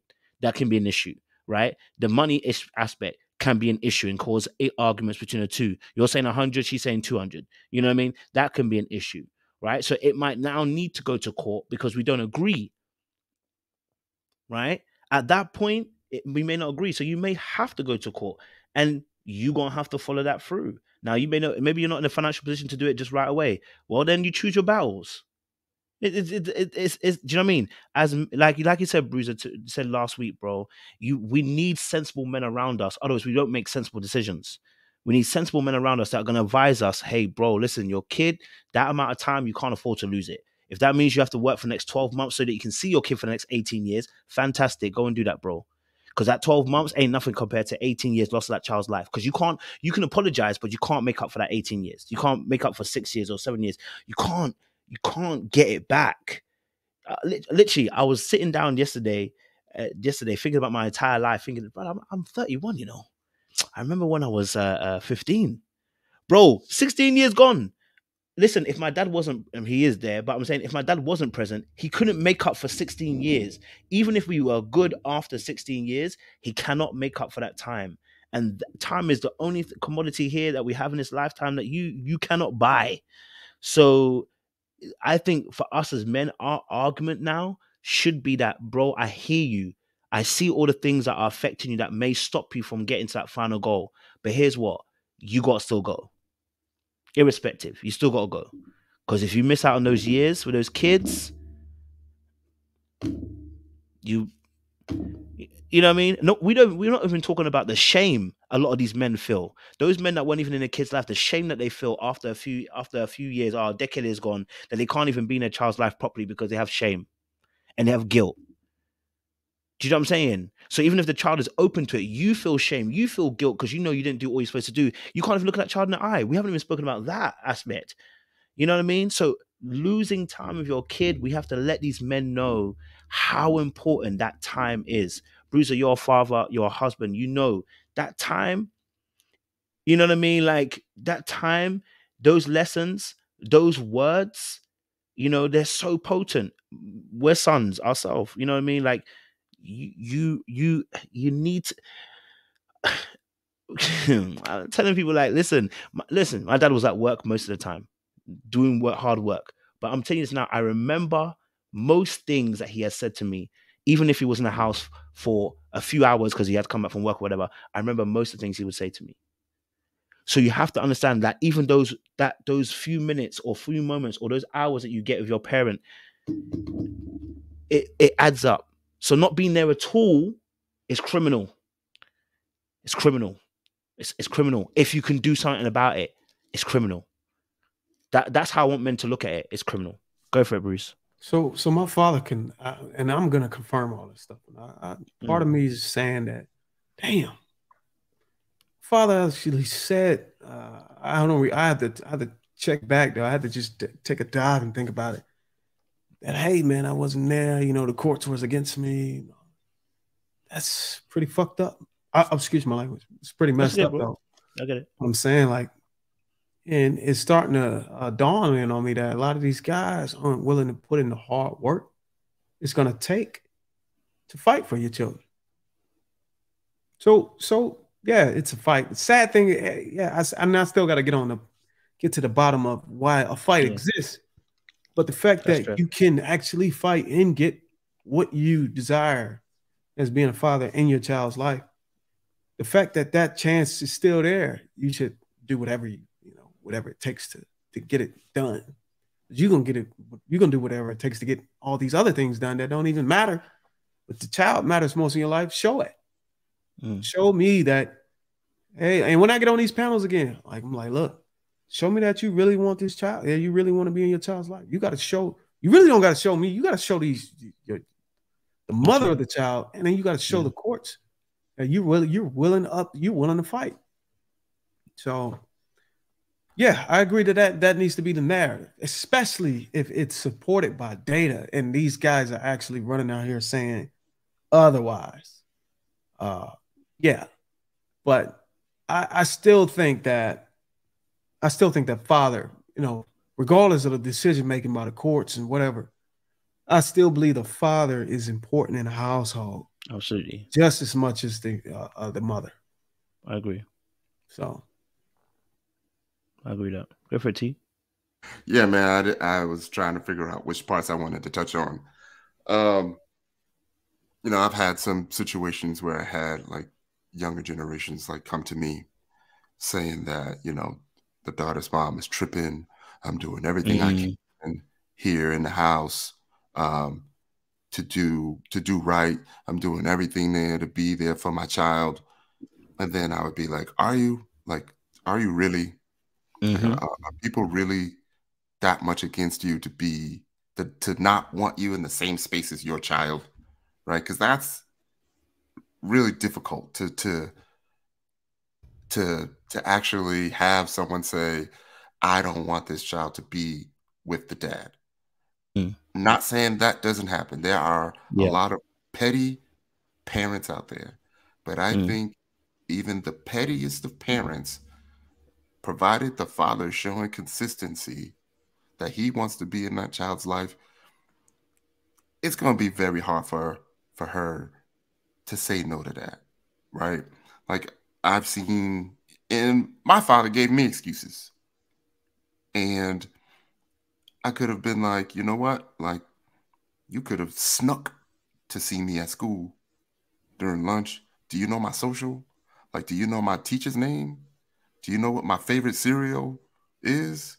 No. You don't know nothing. So are you really doing everything that you could do to be a good dad? Like, are you really? So, that accountability, is important. And I feel like what we need to see is good dads being good dads, right? And normalizing that, you know. I'm only saying it, man, because like I've lived it from both ends, from my dad to my biological father not being there, to my father being there, well, the dude that I call my father being there, to just, you know, nephews that aren't there, and, you know, just, you know, I'm probably talking too much, but I'll just say dudes that I know that just aren't present, and they aren't even trying, but they're still complaining. You know, it'd be like $85 a month, and they're complaining. You know, about doing that, complaining about making a phone call, complaining about buying a gift, complaining about buying or contributing to extra food. And it takes everything in me to not even get involved, because I don't know how far, you know, I'm gonna go with the amount of anger I'm gonna have for them, because it's just no excuse. Like, the worst part of my weekends was having to drive my daughter back home. Like, she don't know that I'm hurting. She think that I'm just going home. We just going home. But daddy's hurting because, you know, I'm not gonna see you for another week. You know, like, and it got to a point where I didn't even want to do arbitration. I was like, whatever you need, just let me know. I don't want to see my daughter's names in lights. Right. And ended up, what's weird is ended up getting less than I was willing to pay, because in my situation, I knew that she would be a good mom. Once I know that she would be a good mom, the money didn't matter, because the money's going to my child. Yeah. So if that's the case, she can have all the money. But I understand that everybody's not like that. And I get it. And what you were saying about the fear mongering, I can understand why there's a subconscious negativity towards the courts, and going to court, and feeling like you're gonna lose, and feeling like you know, you're gonna be at a negative forever. And me personally, I had to fight through that as well. You know what I mean? I had to fight through that. And I was like, you know what? I'm willing to accept that. You know, I'm looking at myself, you know, and it gets silly, like showing up to court in uniform. And I'm like, you know what? I was in the military too, you know? So, I mean, the way I see it in my, you know, in my experiences, when it comes to the child, I feel like the child and Black fathers, like, y'all may not agree with me, but it's almost like they really do want the Black fathers to be present, like when it comes to the courts. But I just feel like a lot of them was just not showing up. They're just substandard fathers. And it's, you know, like, you can blame it on statistics, you could blame it on the system, but there is no excuse for not be there for your child. Zip. I can't think of any reason why I wouldn't be present for my daughter. I just can't. And I think that's where the pressure needs to be turned up on, because I think the reality is I think the reality is, when it comes to us, especially as males, is we easily detach. That's why this fight doesn't happen too often, because, and I sometimes I say this to some of my guys, I'm like, because what you're talking about is so potent, right? I sometimes say to some of my guys, I'm like, I remember I spoke to one of my guys and I told him, listen, bro, some of the things you're telling me about what you're arguing with your baby mother with, it's a waste of time. It's all ego. I keep telling her, I said, if she's a good mother, you're wasting your breath on stupid stuff. Wasting your breath. You're getting angry and having arguments with her. And I'm saying that she may even be wrong and wrong on some of these things. But I said, some of the arguments, it's a waste of time, bro. You know why? Because the most important person is your daughter. That's your goal. But you're making your goal now each other. And I'm like, bro, like, some of the things that's happened, I'm like, bro, like, let it go. Some of the things you come and tell me, I'm like, bro, dude, it's not an argument. You think it is. It's not an argument. Like, you're wasting your breath on this particular aspect. A lot of times, I think a lot of guys will waste their breath on stuff that doesn't need to be fought. And like I said, like, look, you know, if that is the case, yeah, you might have to go to court, whatever, right? Someone might be bugging or whatever. But, you know, we have to place that child as a center of focus as to what's going to motivate you. You know what I mean? That's why I said that even if the court's against you, that should be your motivating factor. Shoot, nothing's going to keep me from, if that's my enemy now, I'm going to make sure I conquer. I'm going to prepare myself. I'll make sure I got my documents. I'll make sure that I've studied. I'll make sure I come correct. So when I get to the court, I can't be played. You know what I'm saying? Like, that should be the motivating factor, especially as a man, because we already know how life is. Life is against us already. When you start, you see the uphill battle you're going already. As a man, you have an uphill battle. You don't have a chance to have excuses. This is one of those things that you don't have no excuses. You know what I mean? So that you can set the pace and the tempo for not only for yourself, but for your child as well. You know what I mean? Like, I'm not saying that it's so straightforward. Of course, there are gonna be twists and turns, and some people have it harder than others. I agree, right? And there will be injustices that will happen. There'll be some people who lose a battle they should have never lost. That's life. You know what I mean? That's life. It happens across the board. But the reality is, we need to be asking more of these men to say, listen, you can't give up on this situation just because of money. If you go and watch the rest of that video, I'll send you guys a link. Go and watch the rest of the video and you'll see what TLA actually is suggesting. At one point, and that's what I said about fear-mongering, at one point he's even making an advocacy that what the child is even against you, the child doesn't even like you, why are you fighting for the kid? And I'm like, do you know why the child don't like you? Because you weren't present in the first place. You see, kids don't just turn against parents. This is the point. This is what I'm talking about, fear-mongering. And it's so annoying. It's like, kids don't just turn against mom. Listen, it can't be the majority of cases that the moms are narcissistic and turn children against their fathers. It's not the case. It's not the case. And if that's the case, then we need to talk to the men. Why you keep marrying narcissistic women? And then we got, do you know what I mean? Like, you're not free. So no matter how we look at it, we're not free. So at some point, accountability is going to have to be taken by us. Forget the women. We can take them out another time.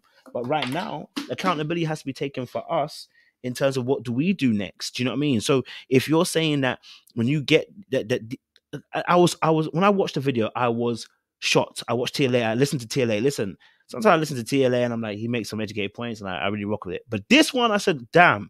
I said, broski, where are we going with this? Where are we going with this? Advising men not to, because it might cost too much for these men. And you know, of course, he says he has to put his clients first. But I'm like, but in your client's really best interest, his best interest is not even his, it's his child's. So whether it's the money, whether it's a crazy baby mama, whatever, we should be finding solutions to get this to work. You know what I mean? So yes, it might cost you $5,000 or whatever to go and get it. I don't care. Your child needs you. You know what I mean? Your child needs you. Yeah. You know what I mean? So yeah. Sorry, Bruce, you were going to say something. Bruce was going to say something. My bad. Oh, Bruce, I don't think I can hear you. Yeah, my bad. I said I was going to check that clip out, man. I'm glad you pulled it up. I'm also going to ask.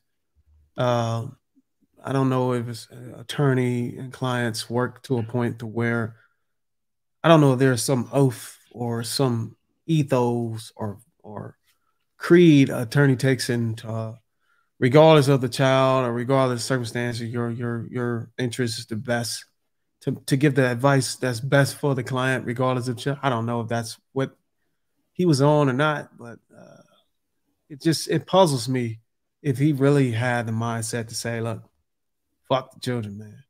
You don't want to go broke. You know what I'm saying? So, but if that's the case, then and if he do live by like some creed where regardless of the situation or regardless, you got to keep the interest of the client at hand, then that could give me an understanding of why he said the best interest was for the client instead of the child. So yeah, I'm still I have a biased opinion against that. I'm for the children no matter what. Yeah, I kind of touched on that. I mean, I feel in the end the lawyer's gonna, you know, at least to make it look like he's trying to do best for his client, right? And in my situation, you know, the other lawyer wouldn't even look me in the eye afterwards, you know, because he knew he was wrong. And it was because he ain't never met me. He ain't know me. He's just hearing, you know, one side of the story. But he was able to tell when I showed up that things were a lot different. And I also feel like there are some ways that you could help yourself as a father and actually flip the things that the mom is trying to do negatively towards you. You know, if you were to get all of the negativity in writing or in a text message or on a newspaper, like you could literally say, hey, I am making all of these attempts to be in my child's life.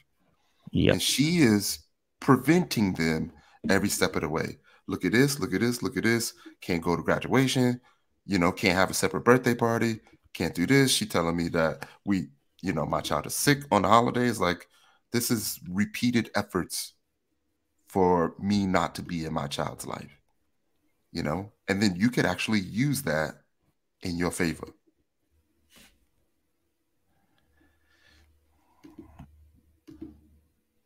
So these clients, so these lawyers, man, that's crazy. If these lawyers are actually, it's not even crazy on the law. I can't even put no blame on the lawyer. It's crazy that these guys are considering, and that's why I talk about selflessness. That a father needs to show a sense of selflessness if he's going to actually procreate, if he's actually going to have kids. Because if you're not willing to do that, then you'll tend to make decisions on your own best interests instead of the best interests of the kids. A lot of these, that might be the actual, not solution, but that might be the actual information that I've been missing. That these fathers lack selflessness. And they actually, when they get in these courts, and the reason why they don't have, so-called have the money or even willing to put up the fight, they're not thinking about the child, they're thinking about their life after the divorce or the breakup or after court. Like, damn, I still want to buy this boat or this Challenger with the 24s on. I don't even think they put 24s on it. That's back when I was back when I was using light cars. You used to put 24s on it. That's way back in the days. But yeah, it's starting to dawn in on me that a lot of these guys are making these decisions to fight, you know, based on, you know, what am I going to have for the rest of my life? Yeah, I can go and have more kids and do all that. Fuck the kids. You know what I'm saying? Like, if that's the case, man, that's gonna put something sour in my content. And a lot of my subscribers ain't gonna like if I start finding this information out, because I told them and I warned them. I warned all my subscribers, man. Look, I know I created a niche. I know y'all like this content, but if I start finding out information, I'm gonna make content on that. I don't care if I've said something here or whatever. I'll go as far as correcting my damn self. But I'm not gonna sit here and make content about lies, something that I can't substantiate. And if I can't, if it's something that I can't substantiate, I'll just say that it's my opinion. But then I reserve the right to be able to go back and fix whatever I said or substantiate or prove anything. So that's why I'm happy that I make content based on humor. You know, it has a little fact to it. It has a little opinion, but mostly what I try to do is make people laugh. And I try to make it, and I don't even like, if you watch any of my content, I don't even look like I'm trying to get you to laugh. It's just like, you would think that I'm serious about the shit I'm saying, but I'm really trying to be funny about it. It's almost like a Key and Peele type situation. It'd be like that. No, I mean, listen, you know, I think it's this topic has been very good, and I think what we need is more conversations like this, because I think what happens is more of that conversation helps. You know, I think one of the things I know about men is when they don't know how to do something, that's where the issue usually arises. You know what I mean? Like, there'll be a handful of men who will find a way to figure it out, but the majority will stop like crabs in a bucket, or like I don't know, there's a glass ceiling for them. I think that's the biggest issue for men. It's often the information, the knowledge, the how-to, which prevents them from going forward. Which is why these kind of conversations are important, because once you change the narrative, people feel more encouraged and more inspired to go ahead and do this. So we need more conversation like this so that more men can be inspired to say, actually, no, I don't need to sit here and take this. I need to actually go and fight. You know what I mean? Like, I make jokes all the time about men don't fight in wars no more. We don't, but we do have other fights that we need to fight. This is one of those kind of fights, you know what I mean? For a lot of men, you know, educating yourself and upscaling yourself in knowledge so that in these situations, we can learn how to be equipped to handle if it gets to a space of court. I'd rather you guys will arbitrate this before then and negotiate this before then, and you honor your word before then. You know what I mean? I would rather that you honor your word. You know what I'm saying? If you agree to a financial payment, you honor that. If you say you're going to see your kid every other week, I pray you honor that. Do you know what I mean? Within reason, of course. You know what I mean? And those things. So I'm not saying there isn't crazy women out there, because I remember I was on a podcast with baby mothers and baby dads, and I'll tell you this now, there are some crazy baby mothers out there. Just going to be honest with you, who, because of the hurt they have from the relationship, it becomes a power play for the child. You understand? And that's where Tyrone was saying about, well, and this is that line I would say, get smart, don't get angry. Because once you get angry, you start making stupid decisions. You have to get smart. If that's the case, you got one of those baby mothers, what you need to be doing is documenting. You need to be making your attempts and then documenting, so that now when you go forward to the courts, if that's how it's going, because you can't, you know, arbitrate that before then, you have your evidence set, ready, prepared to go. This is what we're talking about, rather than saying I got a crazy baby mother and she don't let me see my kid, and then we're gonna ask that question in 18 years time. What did you do? Well, she was crazy. What do you want me to do? It's like, well, bro, even if she was crazy, and even if your child now comes to your viewpoint, you've lost 18 years. I like, oh, you lost amount of years or whatever, X amount of years. I don't want to be in that position for them. You know what I mean? So, yeah. My next how-to video, once I confirm everything, best believe my next how-to video is going to be how a man can go to court, or how a man can get joint custody. Fast and easy for beginners in 2023. There we go. That's a catchy title. They need it. And these brothers are going to be watching this video. I'm going to make sure I sell them I'm going to make sure I sell them 30 seconds so I can get that retention rate. Then I'm be like, hey, all you got to do is just show up, dude. Like, oh, that's some bullshit, man. It's clickbait. I'm like, no, it's not clickbait. There's a way. TT, you got anything else to say before we shut it down? No, I mean, huh? I said, don't do it. Go for it. Oh no, I was debating on whether I should follow up on that topic, but I don't know. I think it was a good conversation. You know what I mean? You know, a little bit of education goes a long way. Being willing to fight for your child also goes a long way. Understanding custody laws and all that will really, really help. I think once you sign that birth certificate, you in there until you ain't in there, and then there's a reason why you ain't there. You know, before we even can get to, you know, how to get custody fast and easy, we need to get to why don't you already have custody, you know, fast and easy. So, yeah, I mean, I enjoyed. I'm always here to help. Bruce, if you have any more questions, or if anyone else in the audience has questions, you know, I have a little bit of experience speaking to this. So, yeah. This was I'm going to make sure I follow you on Instagram. That's your Instagram, right? Mm-hmm. I'll follow you on Instagram, man. Mm-hmm. That's Mike.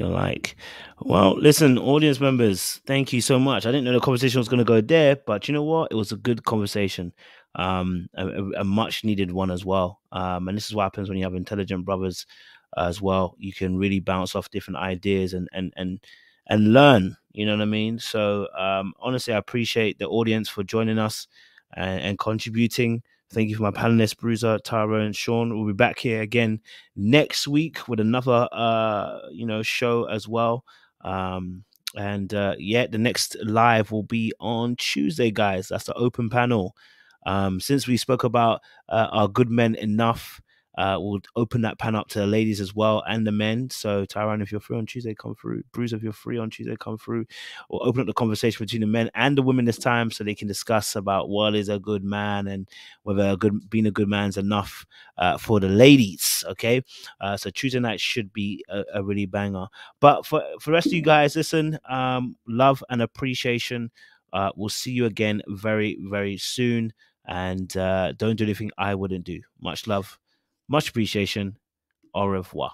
Much love.